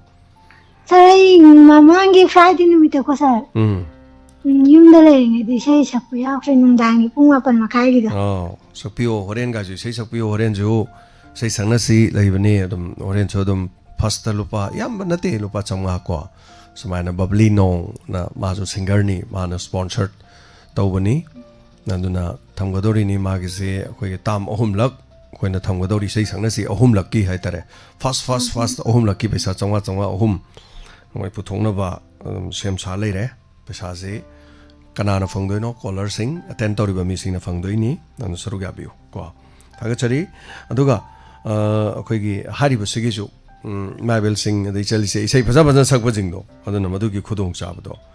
ꯑꯗꯨ ꯂꯧꯅꯕꯒꯤ ꯃꯅꯦꯕ ꯊꯝꯖꯗꯣꯏꯁꯦ ꯑꯗꯨꯒ ꯑꯩꯈꯣꯏꯅ ꯑꯃꯨꯛ ꯈꯔꯒ ꯏꯁꯩ ꯇꯥꯟꯃꯦꯟ ꯆꯥꯅ ꯈꯔꯒ ꯁꯨꯝ ꯇꯧꯕꯁꯤꯡꯁꯦ ꯑꯩꯈꯣꯏꯅ ꯈꯔꯒ ꯑꯗꯨꯝ ꯂꯧꯈꯠꯆꯒꯦꯕ ꯑꯗꯨꯅ ꯐꯪꯁꯟ ꯇꯧꯔꯁꯨ ꯈꯣꯠꯂꯁꯨ ꯑꯃ ꯇꯧꯔꯁꯨ ꯈꯔꯒ ꯇꯥꯟꯃꯦꯟ ꯆꯥꯕꯁꯦ ꯑꯗꯩ ꯃꯥꯏꯕꯦꯜꯁꯤꯡ ꯏꯆꯦ ꯏꯆꯜꯁꯤꯡꯅ ꯍꯥꯏꯕ ꯁꯨꯝꯁꯨ ꯂꯩꯌꯦ ꯃꯣꯏꯅ ꯁꯨꯝ ꯋꯥꯔꯧꯖꯕꯣꯏ ꯀꯔꯤꯕꯣꯏ ꯀꯔꯥꯕꯣꯏ ꯑꯗꯨꯝ ꯍꯥꯏꯖꯕꯁꯨ ꯂꯩ ꯇꯥꯟ ꯆꯥꯗꯕ ꯑꯩꯈꯣꯏꯗꯤ ꯏꯁꯩ ꯁꯛꯄ ꯐꯪꯉꯔꯣꯏꯅ ꯃꯣꯏꯅ ꯌꯥꯝ ꯋꯥꯖꯕꯁꯨ ꯂꯩꯌꯦ ꯑꯗꯣ ꯇꯥꯟ ꯆꯥꯗꯕꯗꯨꯗꯤ ꯑꯩꯅ ꯍꯥꯏꯖꯅꯤꯡꯉꯤꯅꯀꯣ ꯇꯥꯟ ꯆꯥꯗ꯭ꯔꯦꯅ ꯈꯟꯕꯗꯨꯗꯤ ꯏꯁꯩ ꯅꯠꯇꯁꯨ ꯊꯧꯔꯝ ꯌꯥꯎꯕ ꯌꯥꯏꯑꯕ ꯁꯩꯔꯦꯡ ꯊꯤꯕ ꯌꯥꯏ ꯗꯥꯏꯂꯣꯛ ꯇꯧꯕ ꯌꯥꯏ ꯅꯠꯇ꯭ꯔꯥ ꯆꯥꯅ ꯆꯥꯅꯅ ꯇꯧꯁꯦ ꯊꯧꯔꯝꯁꯦ ꯐꯖꯍꯟꯁꯦꯕ ꯑꯗꯨ ꯅꯠꯇꯗꯤ ꯀꯩꯗꯧꯔꯒꯦꯕꯨ ꯑꯩꯈꯣꯏꯅ ꯇꯥꯟ ꯅꯨꯡ ꯆꯥꯗꯅ ꯏꯁꯩ ꯁꯨꯝ ꯁꯛꯄꯁꯦ ꯁꯨꯝ ꯇꯧꯕꯗꯨ ꯃꯌꯥꯝꯅ ꯑꯩꯈꯣꯏꯅꯕꯨꯗꯤ ꯑꯗꯨꯝ ꯄꯪꯅꯨꯡ ꯅꯨꯡꯁꯤꯕ ꯍꯥꯏꯗꯤ ꯑꯩꯒꯤ ꯏꯆꯥꯅ ꯊꯤꯔꯁꯨ ꯑꯩꯒꯤ ꯏꯆꯥꯅ ꯐꯖꯔꯁꯨ ꯑꯩꯒꯤ ꯏꯃꯨꯡꯗ ꯁꯣꯏꯔꯁꯨ ꯑꯩꯈꯣꯏ ꯑꯗꯨꯝ ꯅꯣꯛꯏꯗꯅ ꯄꯦꯟꯊꯣꯛꯑꯦꯕ ꯑꯩꯒꯤ ꯏꯆꯥꯅ ꯀ꯭ꯔꯤꯁꯅ ꯁꯥꯔꯗꯤ ꯄꯩꯊ ꯄꯩꯔ ꯌꯦꯡꯉꯦ ꯍꯥꯏꯅꯤ ꯃꯃꯥ ꯃꯄꯥꯅ ꯑꯗꯨꯅ ꯑꯩꯈꯣꯏ ꯃꯁꯦꯟꯕꯨꯗꯤ ꯑꯗꯨꯝ ꯈꯥꯡꯉꯝꯃꯤ ꯊꯧꯔꯝꯁꯦ ꯂꯥꯏꯚꯀ ꯊꯥꯗꯣꯛꯄꯅꯤꯅ ꯃꯤꯅ ꯑꯗꯩ ꯃꯀꯥ ꯑꯃ ꯂꯧꯊꯣꯛꯑꯒ ꯍꯦꯛ ꯅꯣꯛꯅꯕꯤꯕꯣꯏ ꯀꯔꯤꯕꯣꯏ ꯇꯧꯕꯗꯣ ꯑꯩꯈꯣꯏꯁꯨ ꯊꯋꯥꯏꯁꯤ ꯅꯨꯡꯉꯥꯏꯖꯗꯕ ꯑꯗꯨꯒꯤ ꯃꯊꯛꯇ ꯑꯃꯨꯛ ꯊꯤꯟꯕ ꯌꯩꯕ ꯃꯤꯁꯤꯡꯁꯦ ꯁꯨꯔ ꯆꯥꯔꯛꯇꯕꯁꯦ ꯃꯣꯏꯁꯦ ꯈꯣꯡꯐꯝ ꯌꯩꯐꯝ ꯊꯤꯟꯐꯝ ꯈꯪꯉꯛꯇꯕ ꯁꯤꯃꯁꯨ ꯑꯃꯨꯛ ꯂꯩꯕ ꯑꯗꯒꯤ ꯑꯃꯅ ꯑꯃꯨꯛ ꯀꯩꯗꯧꯒꯦ ꯍꯥꯏ ꯀꯥꯟꯗ ꯁꯛꯄꯗꯨꯅ ꯌꯥꯝꯖꯟꯈꯤ ꯇꯥꯔꯕꯅꯤ나 ꯃꯤ 100 ꯂꯥꯛꯑꯦꯕ ꯍꯟꯗꯛꯀꯤꯗꯣ 100 ꯂꯥꯛꯑꯕꯅꯤꯅ ꯅꯣꯡꯃꯗ ꯃꯤ 100 ꯏꯁꯩ ꯁꯟꯕ ꯍꯥꯏꯗꯣ ꯑꯩꯈꯣꯏ ꯁꯨꯡꯉꯝ ꯉꯝꯃꯣꯏꯕ ꯊꯧꯔꯝ ꯑꯃ ꯁꯤꯜꯂꯒ ꯁꯛꯈꯤꯕꯗꯨꯗꯤ ꯃꯅꯤꯡ ꯊꯨꯡꯉ ꯆꯠꯈ꯭ꯔꯦ ꯉꯥꯏ ꯉꯝꯗꯕ ꯅꯠꯇ꯭ꯔꯒ ꯄꯦꯟꯗꯕꯗꯨ ꯈꯔ ꯆꯠꯈꯤꯕ ꯁꯥꯎꯅꯕ ꯑꯣꯏꯔꯦ ꯑꯗꯨꯗꯤ ꯑꯩꯈꯣꯏ ꯊꯧꯔꯝꯁꯦ ꯄꯦꯟꯅꯕ ꯅꯨꯡꯉꯥꯏꯅꯕ ꯇꯧꯕ ꯅꯠꯇ꯭ꯔꯦꯕ ꯁꯥꯎꯅꯕ ꯋꯥꯔꯧꯅꯕ ꯄꯣꯝꯅꯕꯒꯤ ꯇꯧꯕ ꯊꯕꯛꯇꯨꯗꯤ ꯑꯩꯈꯣꯏ ꯇꯧꯅꯤꯡꯗ꯭ꯔꯦꯕ ꯑꯩꯈꯣꯏ ꯍꯣꯠꯅꯖꯩꯗꯤ ꯑꯗꯨ ꯅꯠꯇꯦꯕ ꯑꯗꯨꯔꯕꯨꯗꯤ ꯑꯩ ꯏꯁꯩꯁꯤ ꯌꯥꯗ꯭ꯔꯦꯅ ꯈꯜꯂꯒꯗꯤ ꯀꯩꯅꯣꯗꯣ ꯑꯣꯏꯅ ꯇꯧꯕꯤꯌꯣ ꯁꯩꯔꯦꯡ ꯑꯣꯏꯅ ꯊꯤꯕꯤꯌꯣ ꯁꯤꯃ ꯑꯗꯒꯤꯗꯤ ꯁꯛꯅꯤꯡꯉꯦ ꯍꯥꯏꯔꯦꯗꯅꯀꯣ ꯁꯛꯅꯤꯡꯉꯦ ꯍꯥꯏꯔꯒꯁꯨ ꯃ꯭ꯌꯨꯖꯤꯛꯁꯦ ꯑꯩꯈꯣꯏ ꯁꯨꯡꯋꯥꯏ ꯋꯥꯏꯔꯒꯨꯝꯁꯦꯕ ꯃ꯭ꯌꯨꯖꯤꯛꯁꯦ ꯁꯨꯡꯋꯥꯏ ꯋꯥꯏꯗꯅ ꯍꯦꯛꯇ ꯑꯩꯈꯣꯏ ꯑꯇꯣꯞꯄ ꯄ꯭ꯔꯣꯒ꯭ꯔꯥꯝ ꯇꯧꯁꯦꯕ ꯑꯗꯗꯤ ꯏꯃꯥꯏꯕꯦꯜꯁꯤꯡꯅ ꯀꯣꯏꯅ ꯆꯠꯄꯗ ꯅꯠꯇ꯭ꯔꯒ ꯏꯁꯩ ꯁꯛꯅꯁꯤꯗ ꯇꯥꯟ ꯌꯥꯎꯗꯕꯅꯤꯅꯀꯣ ꯇꯥꯟ ꯆꯥꯗꯕꯁꯨ ꯂꯩꯔꯔꯣꯏ ꯁ꯭ꯀꯦꯟ ꯆꯥꯗꯕꯁꯨ ꯂꯩ ꯃꯥꯗꯗꯤ ꯍꯦꯛꯇ ꯂꯦꯝ ꯅꯨꯡꯇꯤꯒꯤ ꯊꯝꯖꯔꯤꯕ ꯄ꯭ꯔꯣꯒ꯭ꯔꯥꯝꯁꯤꯗ ꯁꯛꯄꯤꯔꯛꯑꯣꯕ ꯃꯌꯥꯝꯕꯨ ꯐꯖꯒꯦꯔꯥ ꯐꯖꯔꯣꯏꯔꯥ ꯄꯦꯜꯍꯟꯕ ꯉꯝꯃꯕ ꯐꯖꯅꯕꯨ ꯁꯛꯄꯤꯔꯛꯑꯕ ꯃꯌꯥꯝ ꯄꯨꯛꯂꯤ ꯄꯥꯏꯅ ꯅꯣꯍꯟꯕ ꯅꯨꯡꯉꯥꯏꯍꯟꯕ ꯉꯝ ꯇꯥꯔꯗꯤ ꯈꯨꯗꯣꯜ ꯑꯗꯨꯝ ꯇꯝꯊꯣꯛꯑꯦ ꯅꯠꯇ꯭ꯔꯥ ꯁꯤ ꯀꯔꯤꯒꯥꯏ ꯂꯥꯜꯂꯒꯁꯨ ꯂꯥꯜꯂꯦ ꯍꯥꯏꯕꯤꯌꯣ ꯐꯅꯕ ꯁꯤꯟꯕꯗ ꯃꯤꯋꯥ ꯇꯥꯕꯗꯤ ꯄꯥꯝꯖꯗꯦꯕ ꯑꯗꯨꯅ ꯊꯧꯔꯝ ꯑꯃ ꯁꯤꯜꯂꯦ ꯐꯪꯁꯟ ꯑꯃ ꯁꯤꯜꯂꯦ ꯏꯁꯩ ꯁꯛꯀꯦ ꯉꯥꯛꯇ ꯍꯥꯏ ꯏꯁꯩ ꯁꯛꯀꯦ ꯉꯥꯛꯇ ꯍꯥꯏꯕꯗ ꯃꯤ 110 ꯆꯟꯖꯜꯂꯦ 110ꯁꯦ ꯃꯤꯅꯤꯠ 5 ꯄꯨꯡ ꯀꯌꯥꯅꯣ ꯄꯨꯡ 12ꯅꯦꯕ ꯄꯨꯡ 12 ꯑꯗꯩꯗ ꯂꯥꯎꯊꯣꯛꯄꯒꯤ ꯌꯥꯎꯗ꯭ꯔꯤꯕ ꯀꯥꯈꯠꯂꯛꯄꯒꯤ ꯂꯥꯎꯊꯣꯔꯛꯄꯒꯤ ꯌꯥꯎꯗ꯭ꯔꯤꯕ ꯑꯗꯩꯗ ꯑꯗꯨꯅ ꯍꯥꯏꯔꯤꯕꯗꯨꯗ खरा फनबनी हाइतारे को नोना मथंगी कॉलर मा लखचरी हेलो गुड आफ्टरनून सर जिमाने की नचन विजेता साबा हमद काय खुनजरी डायमंड टीवी वाहोंग रेडियो ताबिरिबो पुना मबुसु खुलुमजरी सर नचन गे याम नुंगाइबा नुसिबा पावदा तमजरके तमनि सर कोई गे सोशल वेलफेयर की टेम्बांग दो सर नचन गी फंगजरे अदो सेमाइजिंदगी दाइमोबा हाबियो सेमाइजिंदगी दाइमोबा इचेनि वाइथौदगी इचेनि ngोन लै कासारदगी अबे अदगी यारिपोक्दगी दिलीप आइना सर मोय इचेगा इनाउ सिंजिगना चेनबीदना नचंगी मतेंग दो फंगजरे सर सिजे सागी करी मतेंगो सोशल वेलफेयर की डिसेबल की मतेंग दो सर अखोगी कनोगी ममांग करीम फंगदे हाबदुदा मी तानौना हाबदु मी तानरे तानबदगी हुजिक पनबिरिबा मयाम दो मोय मयाम चेनबीदना डिसेबल की मनुंग दो फंगबम थोको फंगे हंदक लुपा 2,400 चंगपदो फंगबो औ अदु चंगजरे सा अदु इचिन इनाउ इचे सिंगदना चेनबीरगा सागी प्लेटफॉर्म सी ताबीदना आइबु थिबिरक्तना फंगजरे सा तो आइना पैसा फंगबनी ब्लाइंड की केदोबो फंगोइदोइनो नंग मी तानौ केदोबो फंगोइदोइनो ना हाइबनी वाहोंग रेडियो से कानारेने दुदिको सी क्रेडिट साना वहंबी साना सोनथरबा मयामबु लमजिंगगा चिंखत्तिबगी साबु इसोरना हेनेना अफबा पिनाबिबो इसनु सा याम नुवाइजे अदुगै चल चेनबिरिबा मयाम पुनमक्सु कोइ वाहोंग रेडियो डायमंड टीवी की माइकैदगी अहाकना चेनबिरिबा सिंगदुबु इकाइ खुमनजरे हाइदना मखोइदा पाउ तंबियो को होय सा सा अदु हाइजगेना तमजरकुन सा थैंक यू विजेता मदुनी याम नुवाइजे अइना अयामदा हंगजे अइना हे कनागुम्बा अमा डिसेबल ओरे नत्रगा डिफरेंटली एबल नत्र स्पेशल एबल हाइतारे को स्पेशल पर्सन हाइजगे अदना मखोइ मना खुदोंग चारक्तरे मखोइगी मनुंगदुदा चल्ले ना हाइरगदी नाहक सोशल वेलफेयर की फंगब्रा हाइ फंगदे हाइबजेते यावरमे ꯑꯁꯤ ꯆꯦꯜꯂꯨ ꯌꯥꯗ꯭ꯔꯥ ꯍꯥꯏ ꯀꯥꯟꯗ ꯑꯁ ꯑꯩꯈꯣꯏꯗꯤ ꯆꯦꯟꯕꯤꯅꯕ ꯂꯩꯇꯦ ꯄ꯭ꯔꯙꯥꯟ ꯃꯦꯝꯕꯔ MLAꯅ ꯀꯔꯤꯝ ꯆꯦꯟꯕꯤꯗꯦ ꯅꯣ ꯑꯗꯨ ꯄ꯭ꯔꯙꯥꯟꯅ ꯆꯦꯟꯗꯧ ꯅꯠꯇꯦ MLAꯅ ꯆꯦꯟꯗꯧ ꯅꯠꯇꯦ ꯀ꯭ꯂꯕꯀꯤ ꯃꯤ ꯑꯃꯅ ꯆꯦꯜꯂꯁꯨ ꯌꯥꯏ ꯂꯩꯀꯥꯏꯒꯤ ꯑꯈꯪꯕ ꯑꯃꯅ ꯆꯦꯜꯂꯁꯨ ꯌꯥꯏ ꯅꯈꯣꯏ ꯅꯁꯥꯅ ꯆꯦꯟꯒꯗꯕꯅꯤ ꯀꯔꯥꯏꯗꯅꯣ ꯍꯪꯉꯒ ꯅꯣꯏ ꯏꯃꯨꯡꯒꯤ ꯃꯤ ꯂꯩꯇ꯭ꯔꯥ ꯏꯃꯨꯡꯒꯤ ꯃꯤ ꯂꯩꯔꯗꯤ ꯃꯈꯣꯏꯅ ꯍꯪꯉꯒ ꯆꯦꯟꯗꯧꯅꯤ ꯑꯗꯨ ꯈꯪꯕ ꯃꯤꯗ ꯇꯥꯟꯅꯗꯧꯅꯤ ꯍꯥꯏꯔꯤꯗꯣ ꯁꯣꯁꯤꯌꯦꯜ ꯋꯦꯜꯐꯤꯌꯔꯗ ꯆꯠꯂꯀꯥꯟꯗ ꯈꯪꯗꯕꯗꯣ ꯍꯪꯕ ꯌꯥꯏ ꯀꯔꯤ ꯇꯧꯔꯛꯎꯒꯦ ꯀꯃꯥꯏꯅ ꯇꯧꯔꯛꯎꯒꯦ ꯑꯗꯩ ꯃꯁꯥ ꯄꯨꯔꯒ ꯂꯥꯛꯎꯔ ꯅꯣꯡꯃ ꯄꯨꯔ ꯂꯥꯛꯀꯅꯤ ꯑꯗꯒꯤ ꯗꯣꯛꯇꯔꯗ ꯆꯠꯂꯒ ꯃꯥꯒꯤ ꯗꯤꯁꯦꯕꯤꯂꯤꯇꯤ ꯑꯣꯏꯔꯤꯗꯨ 80% ꯌꯧꯗꯦ ꯍꯥꯏꯕꯗꯣ ꯗꯣꯛꯇꯔꯅ ꯁꯥꯔꯇꯤꯐꯤꯀꯦꯠ ꯄꯤꯕ ꯀꯣ ꯑꯗꯒꯤ ꯆꯪꯉꯤꯕ ꯗꯣꯀꯨꯃꯦꯟꯁꯤꯡꯁꯦ ꯀꯔꯤꯅꯣ ꯀꯃꯥꯏꯅ ꯇꯧꯕꯅꯣ ꯍꯥꯏ ꯀꯥꯟꯗ ꯊꯥꯖꯤꯜꯂꯀꯥꯟꯗ ꯐꯪꯉꯛꯇꯣꯏꯅꯦꯕ ꯑꯗꯨ ꯌꯦꯡꯉꯣ ꯕꯤꯖꯦꯇꯥ ꯅꯍꯥꯟ ꯍꯥꯏꯔꯤꯗꯨꯅꯤ ꯏꯆꯥꯅꯨꯄꯤꯁꯨ ꯆꯥꯎꯔꯦ ꯏꯆꯥꯅꯨꯄꯤ ꯅꯨꯡꯁꯤꯕ ꯂꯩꯔꯦꯀꯣ 2 ꯅꯨꯄꯥ ꯑꯃꯒ 3 ꯑꯗꯣ ꯑꯩ ꯏꯃꯨꯡꯁꯤꯗ ꯃꯤꯔꯦꯝ ꯑꯣꯏ ꯂꯩꯔꯦ ꯍꯥꯏꯗꯨ ꯌꯦꯡꯉꯨ ꯍꯧꯖꯤꯛꯇꯤ ꯈꯖꯤꯛꯇꯪ ꯑꯣꯏꯔꯁꯨ ꯐꯪꯉꯦ ꯆꯍꯤ ꯑꯃꯒꯤ ꯄꯥꯊꯣꯛꯎꯔꯗꯤ ꯂꯨꯄꯥ ꯐꯪꯗꯣꯏꯗꯣ 1,500 12 ꯐꯪꯗꯣꯏꯅꯦꯕ ꯃꯇꯝꯒꯗꯤ ꯆꯥꯟꯅꯗ꯭ꯔꯕ ꯁꯦꯟꯐꯝꯅꯤ ꯁꯤꯁꯨ ꯍꯦꯟꯒꯠꯄꯤꯌꯨ ꯍꯥꯏꯅ ꯍꯥꯏꯔꯤꯕꯅꯦꯕ ꯑꯗꯨ ꯃꯌꯥꯝꯅ ꯐꯤꯂꯝꯒꯤ ꯍꯤꯔꯣ ꯑꯣꯏꯕ ꯕꯤꯖꯦ ꯀꯣ ꯃꯌꯥꯝꯅ ꯈꯪꯕꯤꯔꯤꯗꯨꯅꯤꯀꯣ ꯍꯟꯗꯛ CM ꯑꯣꯏꯔꯤꯗꯨꯅꯤ ꯀꯔꯅꯥꯇꯀꯥꯒꯤꯀꯣ ꯑꯗꯨ ꯃꯥꯅ ꯍꯥꯏꯅꯤ ꯗꯤꯐ꯭ꯔꯦꯟꯂꯤ ꯑꯦꯕꯜꯒꯤꯗꯃꯛꯇ ꯃꯥꯒꯤ ꯐꯪꯐꯝ ꯊꯣꯛꯄ ꯏꯟꯁꯦꯟꯇꯤꯞꯇꯨ ꯃꯣꯏꯒꯤꯗꯤ ꯂꯨꯄꯥ 3,000 ꯄꯤꯅꯤ ꯀꯥꯏꯅ ꯍꯥꯏꯕ ꯂꯩꯕꯅꯦꯕꯀꯣ ꯑꯗ ꯑꯩꯈꯣꯏꯒꯤꯁꯨ 3,000 ꯑꯣꯟꯊꯣꯛꯄꯤꯕ ꯑꯗꯨꯒ ꯑꯩꯈꯣꯏꯒꯤ ꯁꯦꯅꯤꯌꯔ ꯁꯤꯇꯤꯖꯟ ꯑꯍꯜ ꯂꯃꯟꯁꯤꯡꯒꯤꯁꯦ ꯃꯣꯏꯒꯤꯁꯦ 3,000 ꯑꯣꯟꯊꯣꯛꯄꯤꯕ ꯑꯗꯨꯒ ꯑꯩꯈꯣꯏꯒꯤ ꯃꯄꯨꯔꯣꯏꯕ ꯂꯩꯖꯗ꯭ꯔꯕꯁꯤꯡꯒꯤ ꯐꯪꯐꯝ ꯊꯣꯛꯄꯗ 3,000 ꯑꯣꯏꯍꯟꯕꯤꯔꯕ ꯑꯗꯨ ꯑꯣꯏꯔꯗꯤ ꯈꯔ ꯍꯤꯡꯕꯗ ꯀꯔꯤ ꯍꯥꯏꯇꯥꯔꯦꯀꯣ ꯈꯤꯇꯪꯗꯤ ꯐꯗꯣꯏꯅꯦꯕ ꯑꯦꯅꯤꯋꯦ ꯊꯦꯡꯛ ꯌꯨ ꯁꯣ ꯃꯆ ꯊꯥꯒꯠꯆꯔꯤ ꯕꯤꯖꯦꯇꯥ ꯊꯧꯔꯝꯁꯨ ꯀꯣꯜ ꯇꯧꯕꯤꯔꯛꯄ ꯑꯋꯥꯕ ꯃꯔꯛ ꯅꯨꯡꯉꯥꯏꯕ ꯃꯔꯛꯇ ꯑꯋꯥꯕ ꯃꯔꯛꯇ ꯅꯨꯡꯉꯥꯏꯕ ꯄꯥꯎꯁꯨ ꯃꯔꯛꯇ ꯑꯗꯨꯝ ꯂꯥꯛꯄꯅꯤ ꯍꯥꯏꯇꯥꯔꯦꯅꯤꯀꯣ ꯁꯤꯅꯤ ꯇꯣꯉꯥꯟ ꯃꯐꯝꯗꯒꯤ ꯐꯣꯡꯗꯣꯔꯛꯂꯤꯕ ꯑꯩꯈꯣꯏ ꯆꯦꯅꯦꯜꯁꯤ ꯇꯥꯕꯤꯕꯁꯤꯡ ꯃꯔꯛꯇꯒꯤ ꯍꯜꯂꯣ ꯃꯤꯡ ꯑꯃꯗꯤ ꯂꯩꯐꯝ ꯍꯥꯏꯕꯤꯁꯨ Halo sir, ay hero ko yari kumaten jibane sir. Jiban tapiyo. Sir sar gi sunen wahong gi sir. Akhoi gi kaking gi jing si lakku de yam seng da bai tare. Oh. Am jing si mara matha dringa gi tanga de pe. Ani seng me ko hero sum de jo. Adu masi action do ko ho gi de sir. Seng gi de masi bu adigi pha su yam nang da pha bai tare ma frequency. Hoi, hoza jiban masi upai leite haiduni. moi thada kanda ta dam nu pai lete asa masi gi frequency sibu semdok kin ya da yala semdok senjin se ya di ya ba jani ya ba hai se niyom kai ni yai hai tare samna harabda nakmal le haraga di koina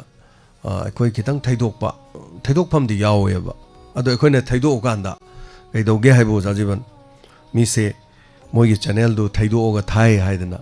Madhu proof अमगा पिसलगा photo का कापसलगा record अमा तौसलका नखोय channel जे थिंगनब हेक्तो होनरक अदुगुम से अदुम यावरकनेबको अदुना मी से ओजा जीवन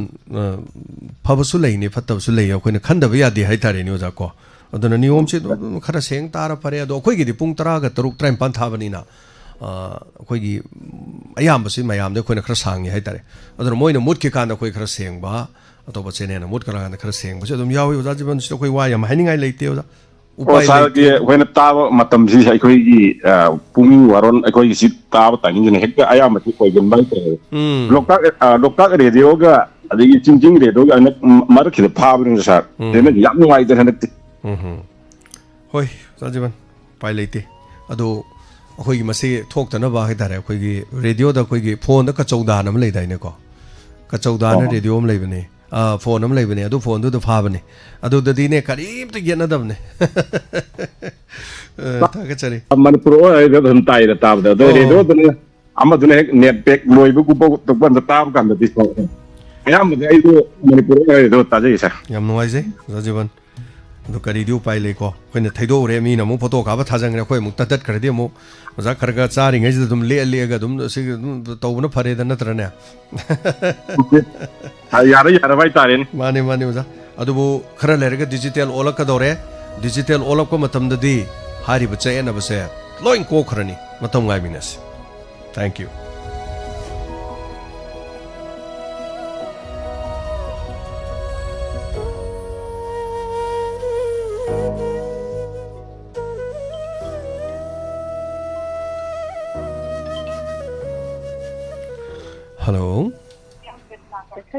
hello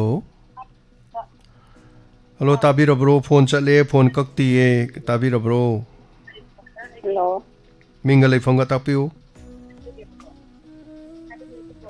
Phone do dam to kumbiro, radio tabi gano, phone do dam to kumbiro. Wari sanate, phone do to kumbiro.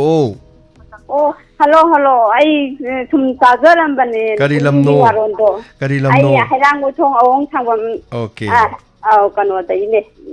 kili kano bukumukong. Oh. Kawadagi. Ming do habiu. Ming te bimbisa kawe. Bimbisa. Okay. Yam no wise ko thorom si YouTube te yengiro. YouTube te yengam bane sum otla sum leiba.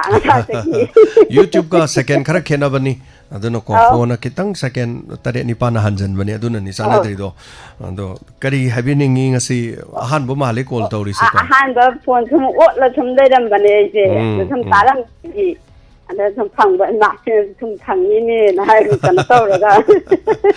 Yam no haje ma. Yam harawe ai ngasi phang ba je wa ai kai swa haijan ngai di lei je ado thong matung da sang tau jarage. Sigi phang ba yoi na kan taw. Akoi thorom se dum sang nai ne khara khata bi bro. Au ta de. Thank you. Yam no haje. Ho. Nasi call to birak pa thagachari.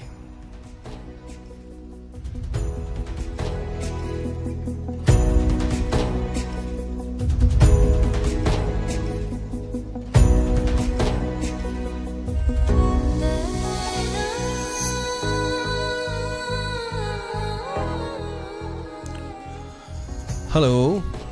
Good afternoon, sir. Mr. Pulekam di Kibira. Ibu maya masaya kita pendobosan sir. Pun the power of wakron kita kam zage sir. Sir, orang ken gi mana pangtom ba tabak thorom kaya tu ekoina honing singa betare kalak saya betare sir. Mak yu wakalon atu magne sir ekoina pamjar su sir. Dana sir na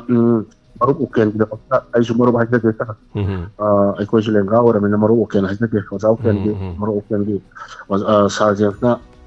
maru kita mota kana tau bi ba wakalon do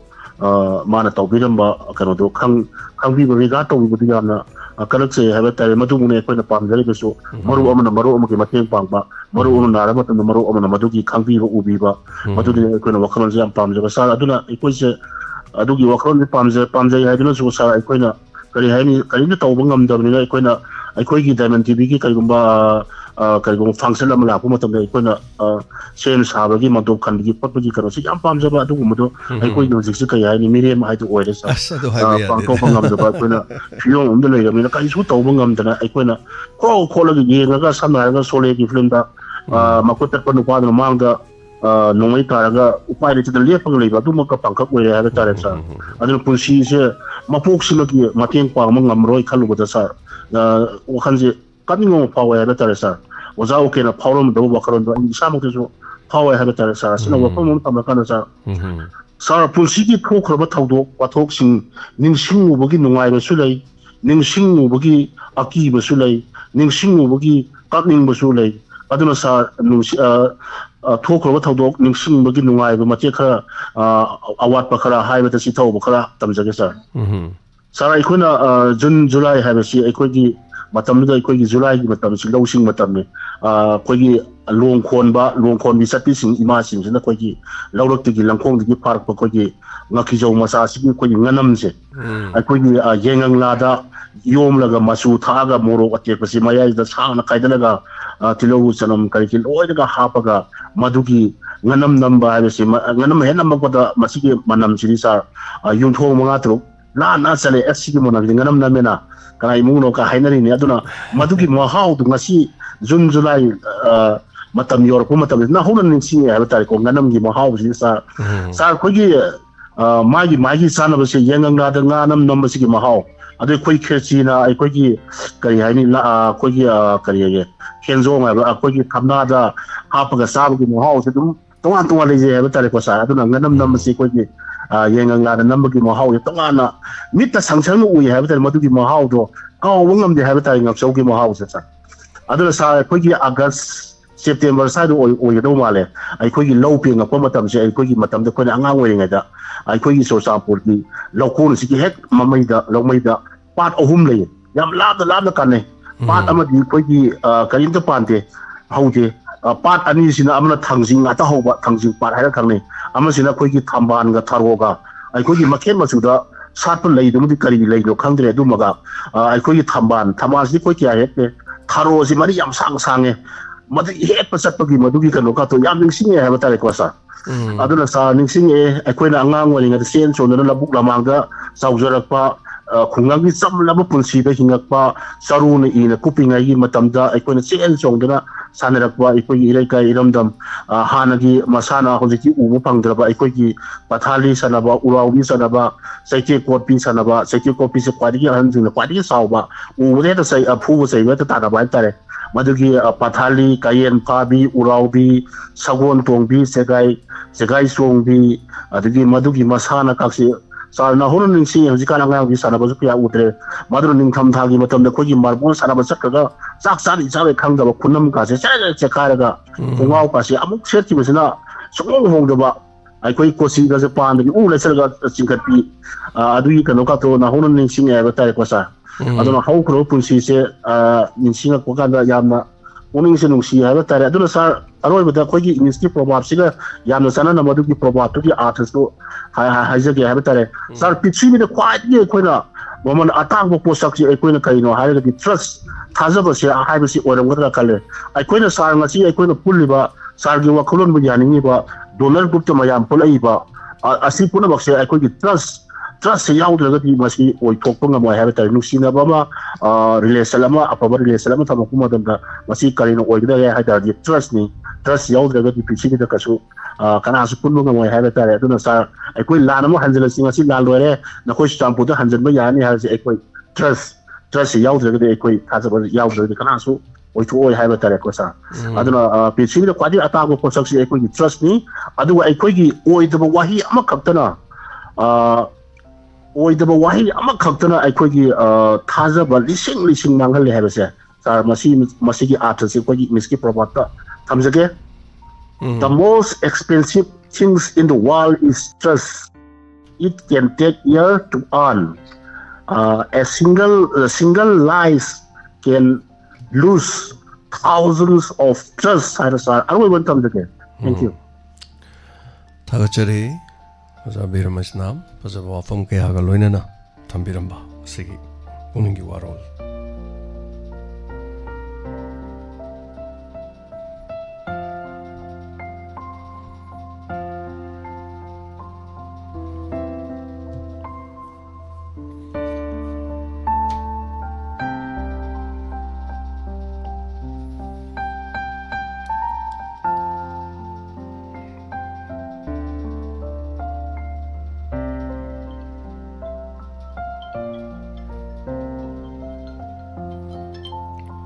Hello. Hello. Hello. Mingalai phong top you? Wang Jing Wang Lai. Wang Jing Wang Lai. Ming Di. Ming bila sini kau jadi. Oi, top you. Kau je. Tau gede sumkan dah nanti tau bodoh hai tak. Nanti kita hukum sih mah, nanti tahu bosu ya deh kau na. Cara ni mungkin orang tahu tak. Hoi, yam toina tau gum sei ma, mayam na ne toina tau ra di, toina tau I, hai doi ne ba ko. Aduna. Tau di am tau ning ba tau draboi khalam ma da na tau jaga ini ta. Hoi. Ta bde ayuki pung nipan ma khai te ki nungdang ge bara wakta jeri. Hoi, yam noi sei ma. Chai je ge tau jarapan. Pani.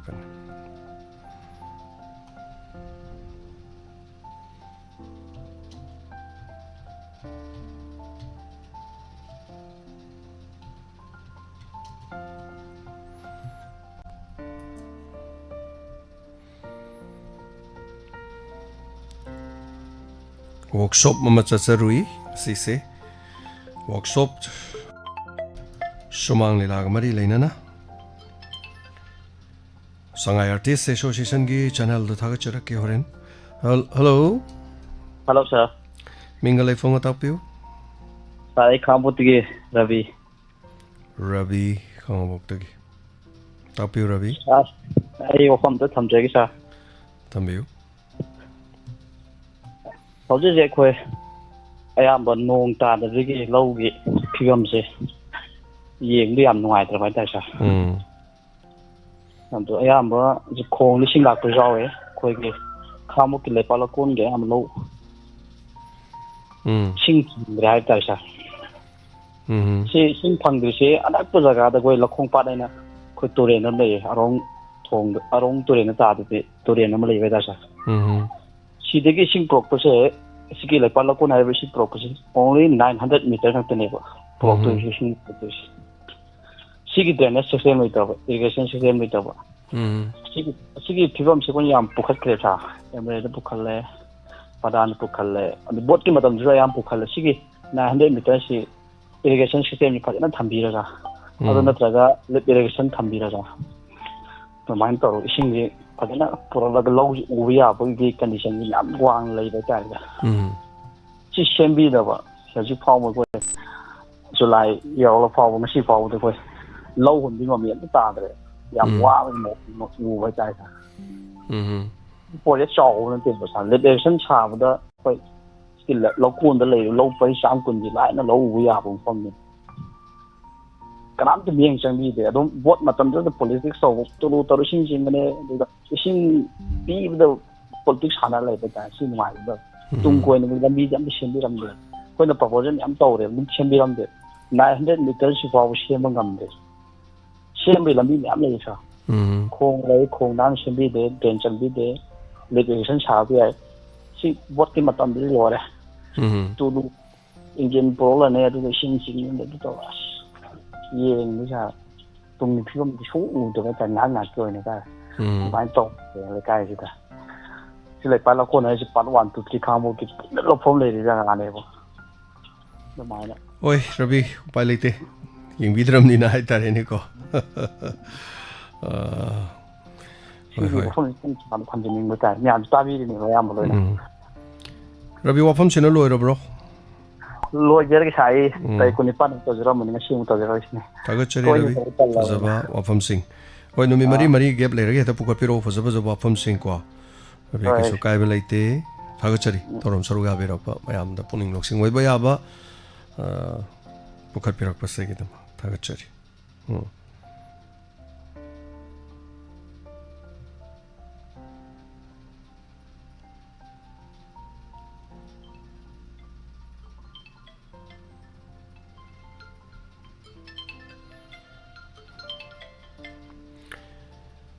Hello. Hello, sarang wadagi jaram jemi sa. Taram lokjari. Sara khoi Manipur da hojik lai khoi mai bazar su da aina paudiem da tinu khoi vote to che law boi mohta khoi law pari mari gi manung da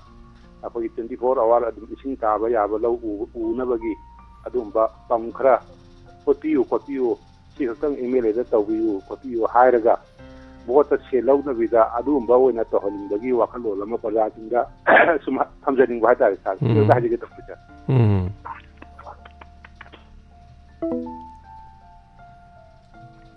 ꯈ꯭ꯋꯥꯏꯗꯒꯤ ꯇꯦꯟꯕ ꯋꯥꯀꯠ. ꯊꯥꯒꯠꯆꯔꯤ ꯑꯣꯖꯥ ꯖꯔꯝꯖꯦꯛ. Call ꯇꯧꯕꯤꯌꯨ.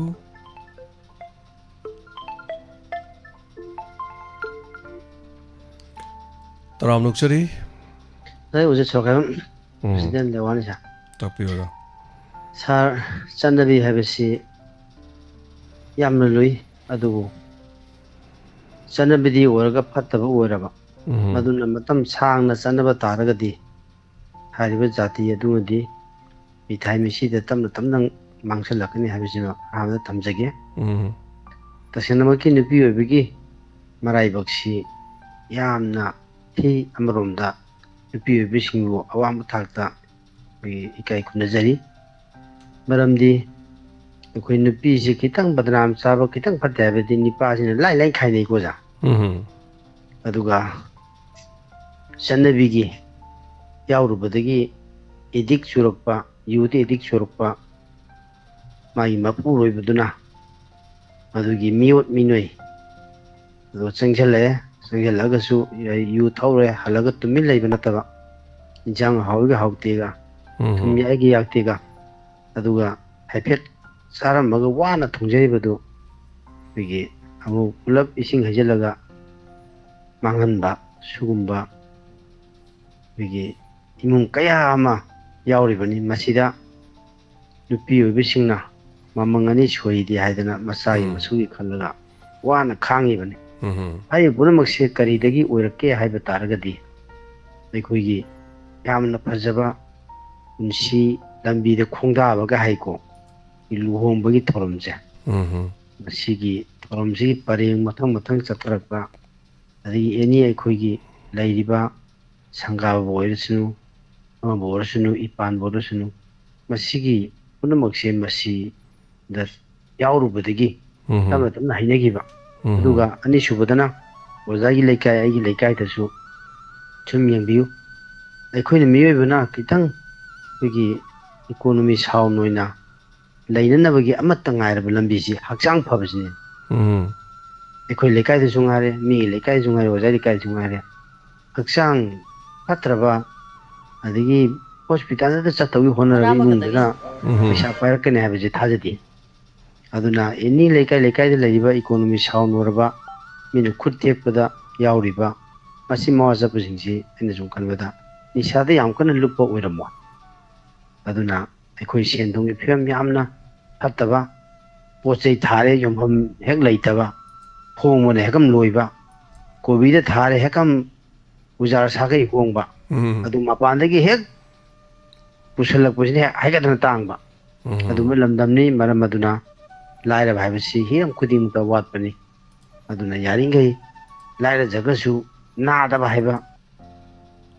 ꯄꯣꯠꯁꯛꯁꯦ ꯑꯣꯏꯔꯒꯗꯤ ꯃꯤꯅ ꯍꯪꯅꯩ ꯀꯔꯤ ꯀꯩꯅꯣ ꯐꯧ ꯀꯌꯥ ꯍꯥꯞꯄꯦ ꯈꯣꯠꯄꯦ ꯍꯪꯉꯗꯤ ꯑꯅꯥ ꯑꯌꯦꯛ ꯌꯥꯎꯕ꯭ꯔꯥ ꯍꯥꯏꯅ ꯍꯪꯅꯩ ꯑꯗꯨꯅ ꯂꯥꯏꯔꯕꯗꯤ ꯑꯋꯥꯠꯄ ꯉꯥꯛꯇꯅꯤ ꯅꯥꯔꯀꯥꯟꯗ ꯂꯥꯏꯌꯦꯡꯅꯕ ꯄꯩꯁꯥꯁꯨ ꯂꯩꯔꯣꯏ ꯑꯗꯨꯒꯤ ꯃꯊꯛꯇ ꯅꯤꯁꯥ ꯆꯥꯕꯗꯒꯤ ꯅꯥꯔꯛꯄꯒꯤ ꯄꯩꯁꯥ ꯑꯋꯥꯠꯄꯁꯦ ꯃꯤꯅ ꯃꯇꯦꯡ ꯄꯥꯡꯅꯤꯡꯗꯕꯅꯤ ꯑꯗꯨꯅ ꯌꯥꯔꯒꯗꯤ ꯁꯦꯟ ꯊꯨꯝꯒꯤ ꯐꯤꯕꯝ ꯐꯠꯇꯕ ꯃꯤꯑꯣꯏꯁꯤꯡꯅ ꯁꯦꯟ तानबदा हक्चांग सोनबा यू तलब खैनी जगदान चिंबसे यानी चागुमसी अने सुम येंबदा हारिबा मियोय कांगलुप कोई खरा हंदबा सेंदुमी फम फतबा कांगलुप जी मियोय सिंगिना निशा चाबसे याम हेनबरना खंजे अदुना हारिबसी तौबिगनु मरमदी कोई नुंगाय पुंसी हाबसे इना खुनबा पुंसी हाबसे हक्चांग फतना यापोदे हक्चांग फनबगदमदा अफबा जियाग साबा साजेन तौबा हाइजे मथौ ताय हाइजे फेंगदुक चगेन तौजब यम फजबा वफम न्यूज हाउस थंबेरी वफम से कनिंगा याउद्रबा यम फजबा वफम thank you so much ओजाजे theorem दो सरुग याबिरक सीदम यम नुंगासे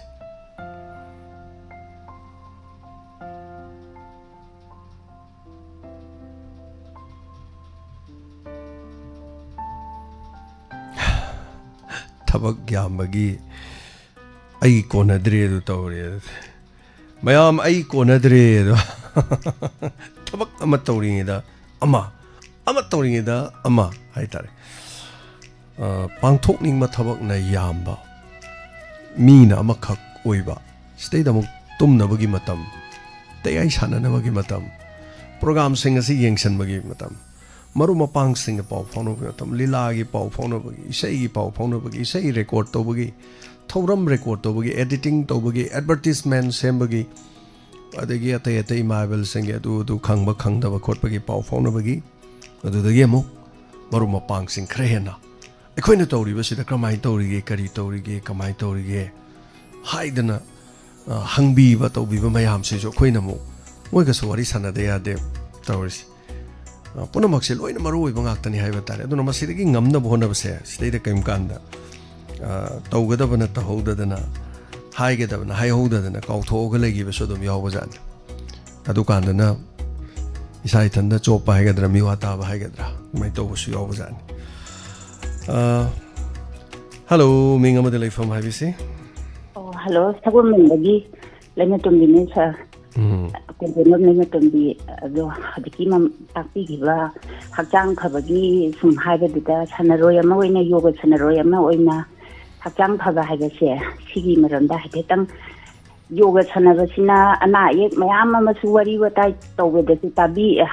ताजा होरेको अनाबा अखोगी पुकनिंगसु वाखनसु अदगी थमोय ꯀꯩꯅꯣꯁꯨ ꯂꯣꯏꯅ ꯊꯃꯣꯏ ꯁꯦꯡꯅ ꯄꯨꯛꯆꯦꯜ ꯁꯦꯡꯅ ꯑꯗꯨꯒ ꯍꯛꯆꯥꯡ ꯐꯅ ꯋꯥꯈꯜ ꯅꯨꯡꯉꯥꯏꯅ ꯇꯦꯟꯁꯟ ꯁ꯭ꯇ꯭ꯔꯦꯁ ꯃꯌꯥꯝꯁꯦ ꯌꯥꯎꯗꯅ ꯃꯁꯤ ꯄꯨꯝꯅꯃꯛꯁꯦ ꯀꯟꯇ꯭ꯔꯣꯜ ꯇꯧꯔꯛꯄꯁꯦ ꯌꯣꯒꯅ ꯑꯌꯥꯝꯕ ꯑꯣꯏꯌꯦꯕ ꯃꯁꯥ ꯑꯗꯨꯗꯨꯅ ꯑꯩꯈꯣꯏꯅꯅꯦ ꯁꯨꯝ ꯃꯐꯝ ꯈꯨꯗꯤꯡꯃꯛꯇ ꯁꯥꯟꯅꯕ ꯑꯩꯈꯣꯏ ꯁꯤꯗ ꯇꯧꯔꯤꯕ ꯃꯌꯥꯝꯗꯨꯁꯨ ꯁ꯭ꯇ꯭ꯔꯦꯁꯅ ꯇꯦꯟꯁꯟꯅ ꯃꯥꯏꯒ꯭ꯔꯦꯟꯅ ꯑꯗꯒꯤ ꯃꯁꯥ ꯑꯔꯊ꯭ꯔꯥꯏꯇꯤꯁ ꯅꯥꯕ ꯑꯗꯒꯤ ꯐ꯭ꯔꯣꯖꯟ ꯇꯧꯔꯛꯄ ꯃꯌꯥꯝꯁꯦ ꯑꯩꯈꯣꯏ ꯁꯥꯟꯅꯕꯗ ꯁꯨꯝ ꯐꯔꯛꯄ ꯃꯌꯥꯝꯁꯤ ꯐꯖꯅ ꯏꯝꯄ꯭ꯔꯨꯚꯃꯦꯟꯁꯦ ꯌꯥꯝ ꯂꯩꯔꯦꯕꯀꯣ ꯁꯨꯝ ꯁꯥꯔ ꯍꯣꯏꯗꯁꯨ ꯑꯩꯅ ꯁꯨꯝ ꯃꯌꯥꯝꯒꯤ ꯀꯩꯅꯣ ꯑꯃ ꯁꯥꯟꯅꯔꯣꯏ ꯑꯃ ꯑꯣꯏꯅ ꯍꯛꯆꯥꯡ ꯐꯕ ꯍꯥꯏꯕꯁꯦ ꯌꯣꯒ ꯁꯥꯟꯅꯕꯁꯦ ꯑꯁꯤꯅꯅꯦ ꯌꯥꯝꯅ ꯀꯥꯟꯅꯩ ꯍꯥꯏꯕꯁꯤꯃꯇꯪ ꯍꯥꯏꯖꯅꯤꯡꯕ ꯍꯥꯏꯇꯥꯔꯦ ꯑꯗꯨꯒ ꯍꯟꯗꯛꯁꯨ ꯑꯃꯨꯛ ꯀꯩꯅꯣꯗꯁꯨ ꯑꯃꯨꯛ ꯆꯠꯀꯗꯣꯔꯤ ꯑꯩꯁꯤꯀꯣ ꯀꯣꯜꯀꯇꯥꯗ ꯑꯃꯨꯛ ꯍꯟꯗꯛ ꯇꯥꯡ 13 ꯑꯥꯒꯁꯀꯤ 14 ꯑꯃꯨꯛ 19 ꯐꯥꯎ ꯑꯃꯨꯛ ꯆꯠꯇꯣꯏꯅꯦꯕ ꯑꯗꯣ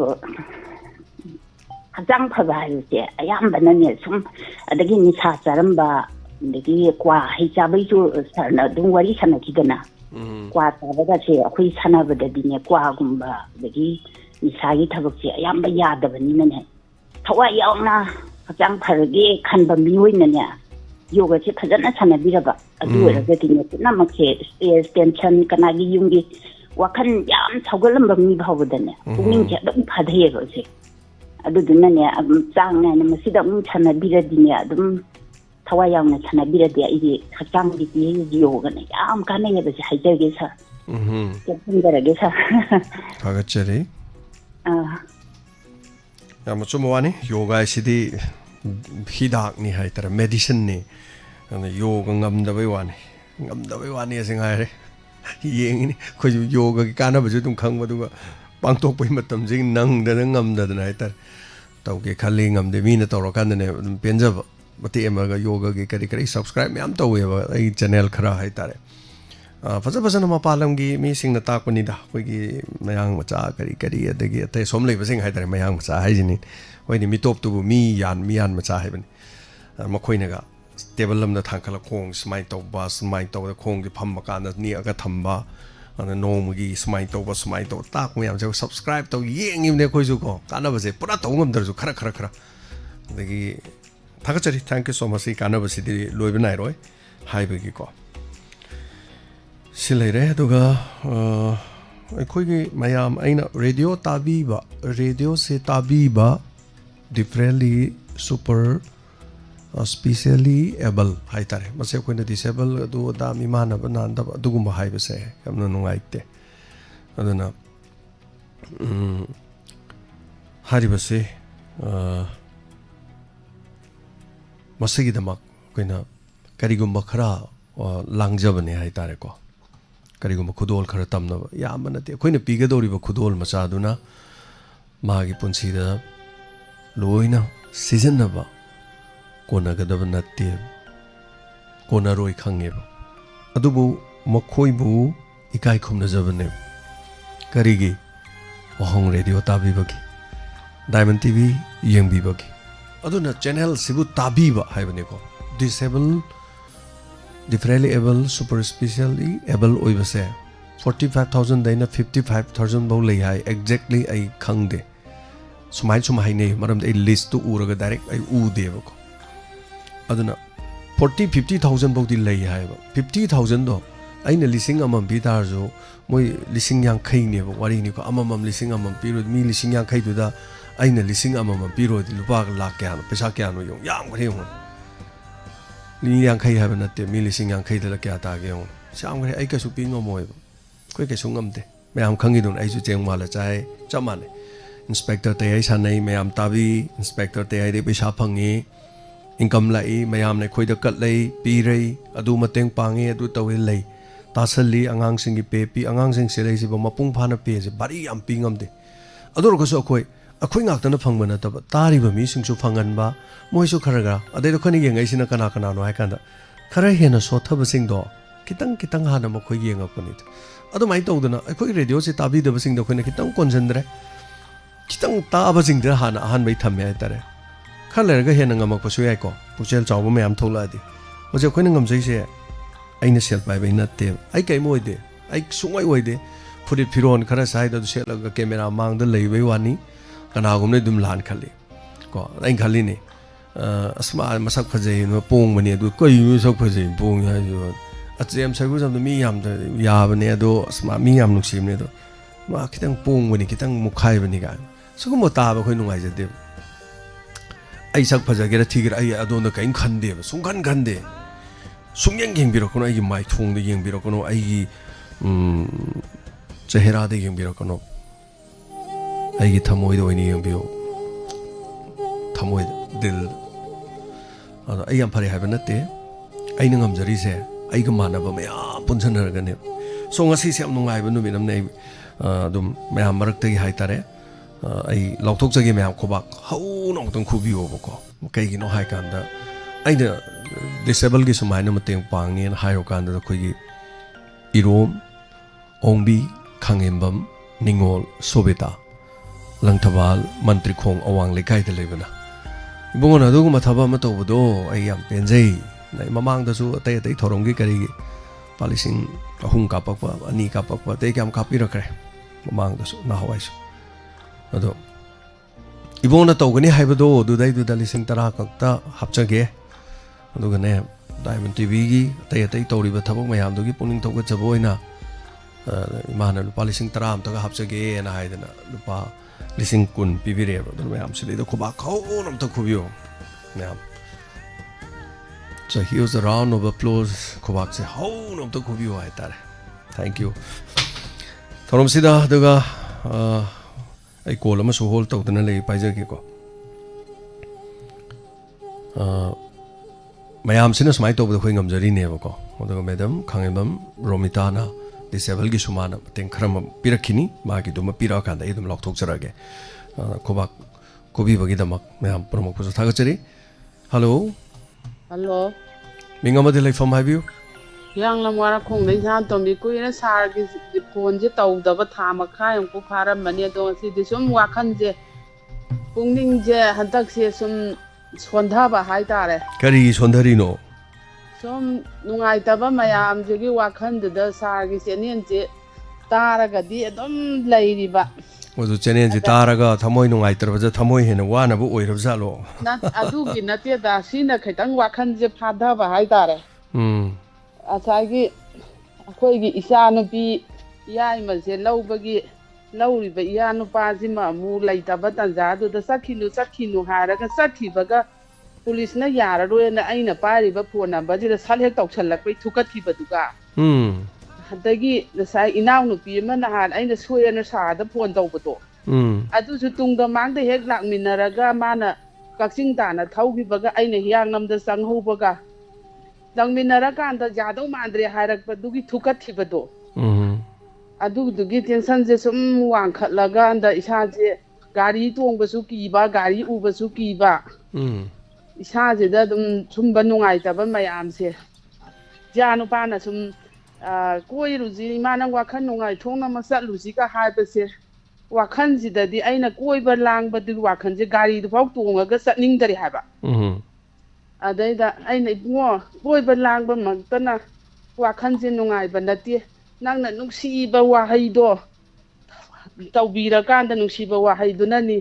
koi ba mak ta na wa khan nungai ba na ti adu khak ta ni imana pam ba je nang na koi ba mayam puru ra ga aina halak pa kan da ide nungai na tau bi da ba du di adu oi do gi mahuta koi ba sat ba mak ta na tra ga su sumai tau bi yu na sum hai ja ba hai ta re wa khan je sum nungai pham je khangdra ba ni na ma na di hai jari ba sum ba si tension je sum wang ni sa je swai da law ba si na sum nungai ja da ba du gi si na bu di sum ko tha ya ma du yam pa khalu na da mai sum khalu di eno mangang na ne na kari tor di tum de du taw ta re adu na bu di sum sar gi sing chen je ta ga bu di po tha ri ba adu ne khoi chu khali ne hojik se sahi 40 plus hai tare ko khoi 50 chang jalai ni aduna akhoi gi sahi matang adagi akhoi mathak leibasing no mada bp stroke se manipur hospital mi tara tarai chang pukhale mi tara 10 adu makhoi sing se gi history se ayamana masada bp lei haiba khangdaba adagi ayamana मासी करी है तारे खुद तक sudden attack तो busing सिन या मने खरा अमा नीदी बीपी गोली चाना तो स्ट्रोक तो है तारे स्ट्रोक असिन वहली से कइनो हक्सांग तंखाइम चिंग दोइनी खरना लोन थोइ दोइनी होजिंग साइ तंबिरमी दुनिको काउगल्ली मपानी पानथोक सन मखंगदे अदगी फमुंग चटप ngamदे चटप तो अदु सिगुम मयाम सिने लेडी सिंग अदन होजिक सिंगरांग नान अइना असिगी अखोगी डिसेबल खितंग ओजबा सिंगदुगी समायन मतेंग किछि तंग तौजगे ना हाइदना मी तरा खक्तंगी थाजन बिरो हाइरु कांदुदा होजिक थाजलिसे अयामना स्ट्रोक तौबना याम लोइन थारकपा हाइतारे स्ट्रोक असिसु अदुम खुदोंगुदी जादबने अदो स्ट्रोक नतब फमुंगदगा हौगटप ngamद्रबा तो पनाबमना लेंगमदबा माइ पोलकपदगी डिसेबिलिटी ओइबदो करी हाइतारे मसागी फिबम शोगिबा हाइगदरा करी तौब खोटपसु मयाम खजी अखोइसु कथोकेना अखोइ मयाम अतै अतै कले अतै अतै तौरे हंतमुंग मसोंदम खितंग माइसि खितंग ओनजनगे हाइदना दुमाइना चंगसलकनी तौबददी अखोइगी थौरम ताबीबा अखोइगी थौरमसे याउबीबा मी ngak toina मी यामना ते मी 10 मुक्तने खलिसे अदुना सी मी की कनोसे तो खोंजंग से चंगसल बुजी लाई मयाम से अदुना इमा वखनसे अखोइसु खले याम कनने सोनजन खनबे यादेबा बीपी स्ट्रोक तो बिद्रदी नो अखोइसु खलिनी अदे anyway thank you so much तागचरी मयामना दुगा थाजन बिरक मतमदा कोइ पिबिरकदा थारे इबा मीदो अदुगी मागी वीडियो मिनट अनि गुम्बा अमागुम्बा सांगबो थाबिरो मरोयना मा व्हील चेयर दगा लैबा माना थांदोरक मयाम थांदोरक दु नमक्त्रगा जो व्हील चेयर द इनबगुम्बा अदुगा माना व्हील चेयर द मतेम तंग सुमांग दु इनबी बदि कैसु काइदे दने मुंग मनुंगना नत्रगा व्हील चेयर मा थमगा वीडियो दु मिनट अनि गुम्बा तंग नंबिरो अदुगुम्बा सिदैदा आइनो कॉन्सेंट्रेट से डिसेबल से मखन में हम यामे अखोगी मसागी खोंगना सोयरगा दुम लेबा दुम चटपदी दुम हापगा चटपा खोटबसु लेरेको अदु नतब अदुना मा चटली सुबो ngamiदना अदे खुना मा याउद्रसु सुबो चटपा मा दुम ngamiदना को अदुना मो खितंग ओइग्रेबा अदु ओरगसु होजिक अदमाइना नाम याउद्र मा सुबो थोक थबम त तोब ngamद्रबा करी उपाय लेतबा हाइबम लेरि मरम दो रीजन दो अदु अखोइगे पाव दुम फाउनजरसे अदुना होजिकिदि मरोइना इबन हौगत कांखतन फमुंदगी पुतो थांदोक पनतन चटपनतन उपाय लेत्रबा सिगुम्बदो ओइननेब खितंग मा चटप ngamba चाबा ngamba उबो ngamba तुम दुदी खितंग माना साफरे हाइतारे अदु खरे हेना लेंगदन हौगतदन ग लेबा और हौगलस मयाम थांतोकपगुम्बा व्हील चेयर नत्रदि याद्रबगुम्बा दुगुम्बदो अदनि मंगा खक्तंग हाइतारे सो लास्ट कॉल अमदो खजगे ngasi रोइबो कॉल ए पुंग होमबो हारगा पुंग होम मखाइ होगिदोरे हेलो हेलो सा मिंगल फोंग हाइबे आई यारपोर्ट टॉप चिंथादगी पंगमों कुंजलैमा तापियो सा आई कनोमता हाइजगे तबने अखोई सारोगे कोइना चपगी प्रोग्राम जे हाइबियो ताबिरो सा अदो अखोई यारपोर्ट टॉप चिंथा ओनाम थों लेरके अमा थाजगी बनेबा सा यारपोर्ट टॉप चिंथा ओनाम थों लेरके हाइबियो अदो करम मतमदा आई ओदियो हाइबो ngamoi adriko tongana lanai oina pau phobiro o message thabiro aduga puning warol adum tabiyo yarenge puning warol da lakadabado akoi hantak te du da satpa tare na pau phauno rakane bako aduna message thabiyo message oina thabiraga mi list pi grabra mi list pi pi jaga sa list pi gi badu do oina hangbiyo de adugi number du oina message to oina hangbiro ko खंजरा दौने हजिक ममांग ma'am लेबगिनी एमिनसे लौसिंग ओसलक्पा हजिकसे लौ सुनबसु ओरकनी मदु लौसिंग दु फरक तारगना तारे तादबना तादरेदको दुमाय फाउनर से अदि को याम नुमाइजरे thank you so much सगी थोरम सरुगा बिरकपा मथंग आई को लोक चररोय ngasi सरबिनोय ngरang pasang api bigrai che somla som bibirakre अदुगा Kishan thank you so much ngरang basi khongdagi Kishan lupa changa bibirakpa thagachari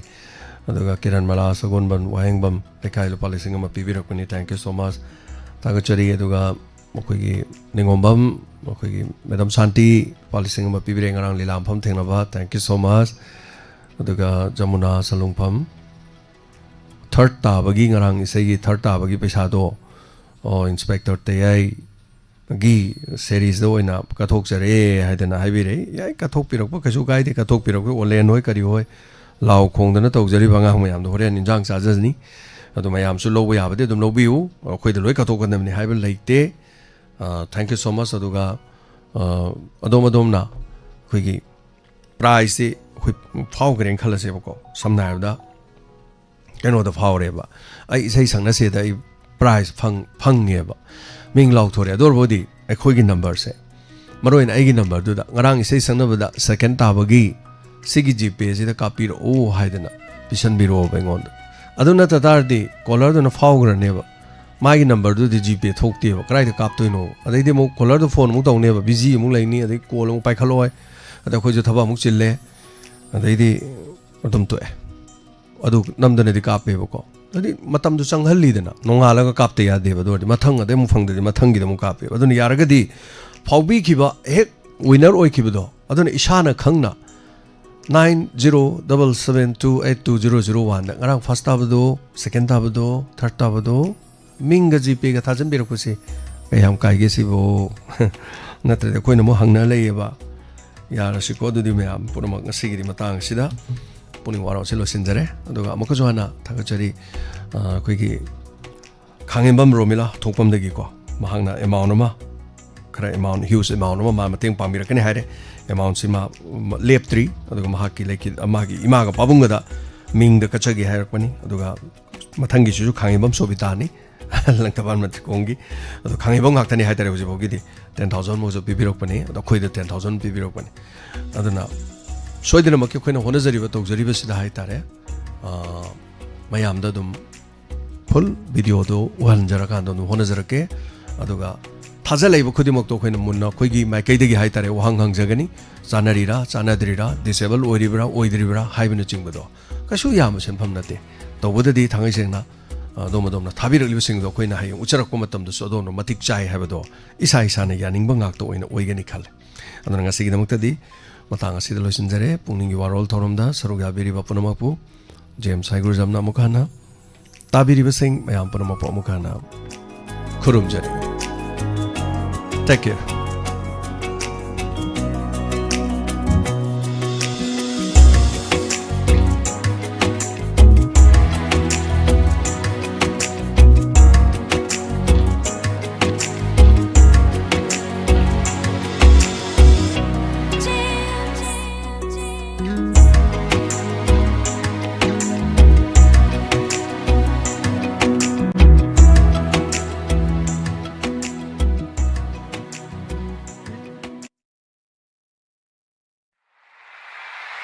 WAHONG Radio! WAHONG Radio!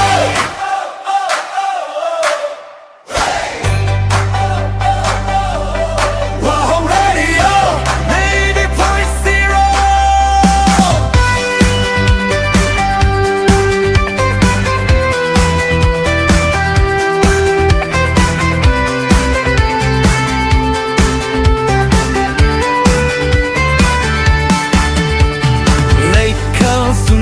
Shatlare kang lup gaya pun lare etin pamore punna maki awanungai pota pamni leita laira kaida ba tawai singi lei kolni WAHONG Radio WAHONG Radio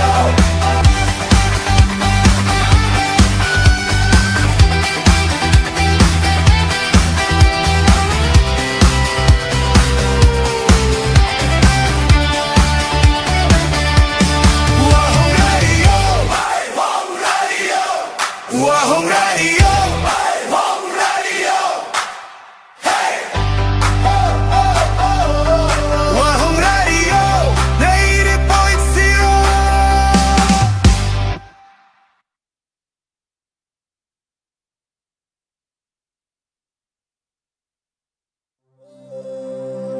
Puari Khabi Thirin Thauniro Aiba Sagol Sem Raju Mohon Wangjing Kaitil पुथुक्चरे Nepal सुब खुनम लोइनना हेना मपुंग फाना नबगिदमक हापचिनजरी थेबरोन मापन हुनिना road थौनी road ताइबंसा सिंह मियोइबना हेक पोलुकपदगी पुंसी नुंसांग जनबा नादे येक्तननबा लांगफंग खुदिमक तंगाक्थोकननबगी पांबाई खुदिमक यावरबा लाइरिकनी पुवारी खाबी थिरेन थौनी रोड हाना लाइरिक सिंगसी पाइबिरब सिंगना अनौबा हापसिलकप सिंग असिसु पाबियु नैनबियु लाइरिक फंगफम Rajesh book store Governor Road Maning, Royal Book Store, Governor Road Maning, Suresh Book Store, Governor Road Maning, Sanahanbi Book Store, Polo Ground Manning Corner, Sagul Sem Ibungo, Wangjing Kaithil, Naure Brojendro, Wangjing Wangkai, Songtham Birababu, YK College Opposite. Larik Pambibu Sina, Akopa Marul Combining Labadi, 70052 02077, Loinana 8787 764632. Hariba number Singa Sidagi, Akopa Marul Kambiba Yagani. Nungairaba Pauzil,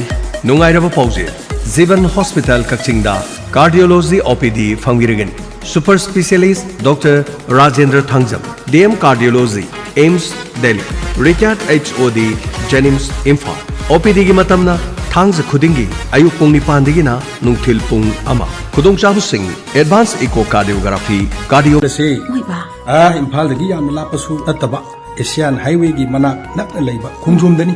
jingi hek na pom de ekar ni phu hena pak chawba jing pa turen ga sagona na asang pambi hei lei kaya na leiting laba campus ne samna harabada Shanti Niketan gum educational garden amasu oriba mahi tambagi di khwai dagi phawam famni class 10 amadi 12 ta Manipur gi ona topper kya puthokre arts science commerce loina mak ta tamba yarba loina na ne 80% amadi masidagi hena phangba mahirusing gi di admission su free ne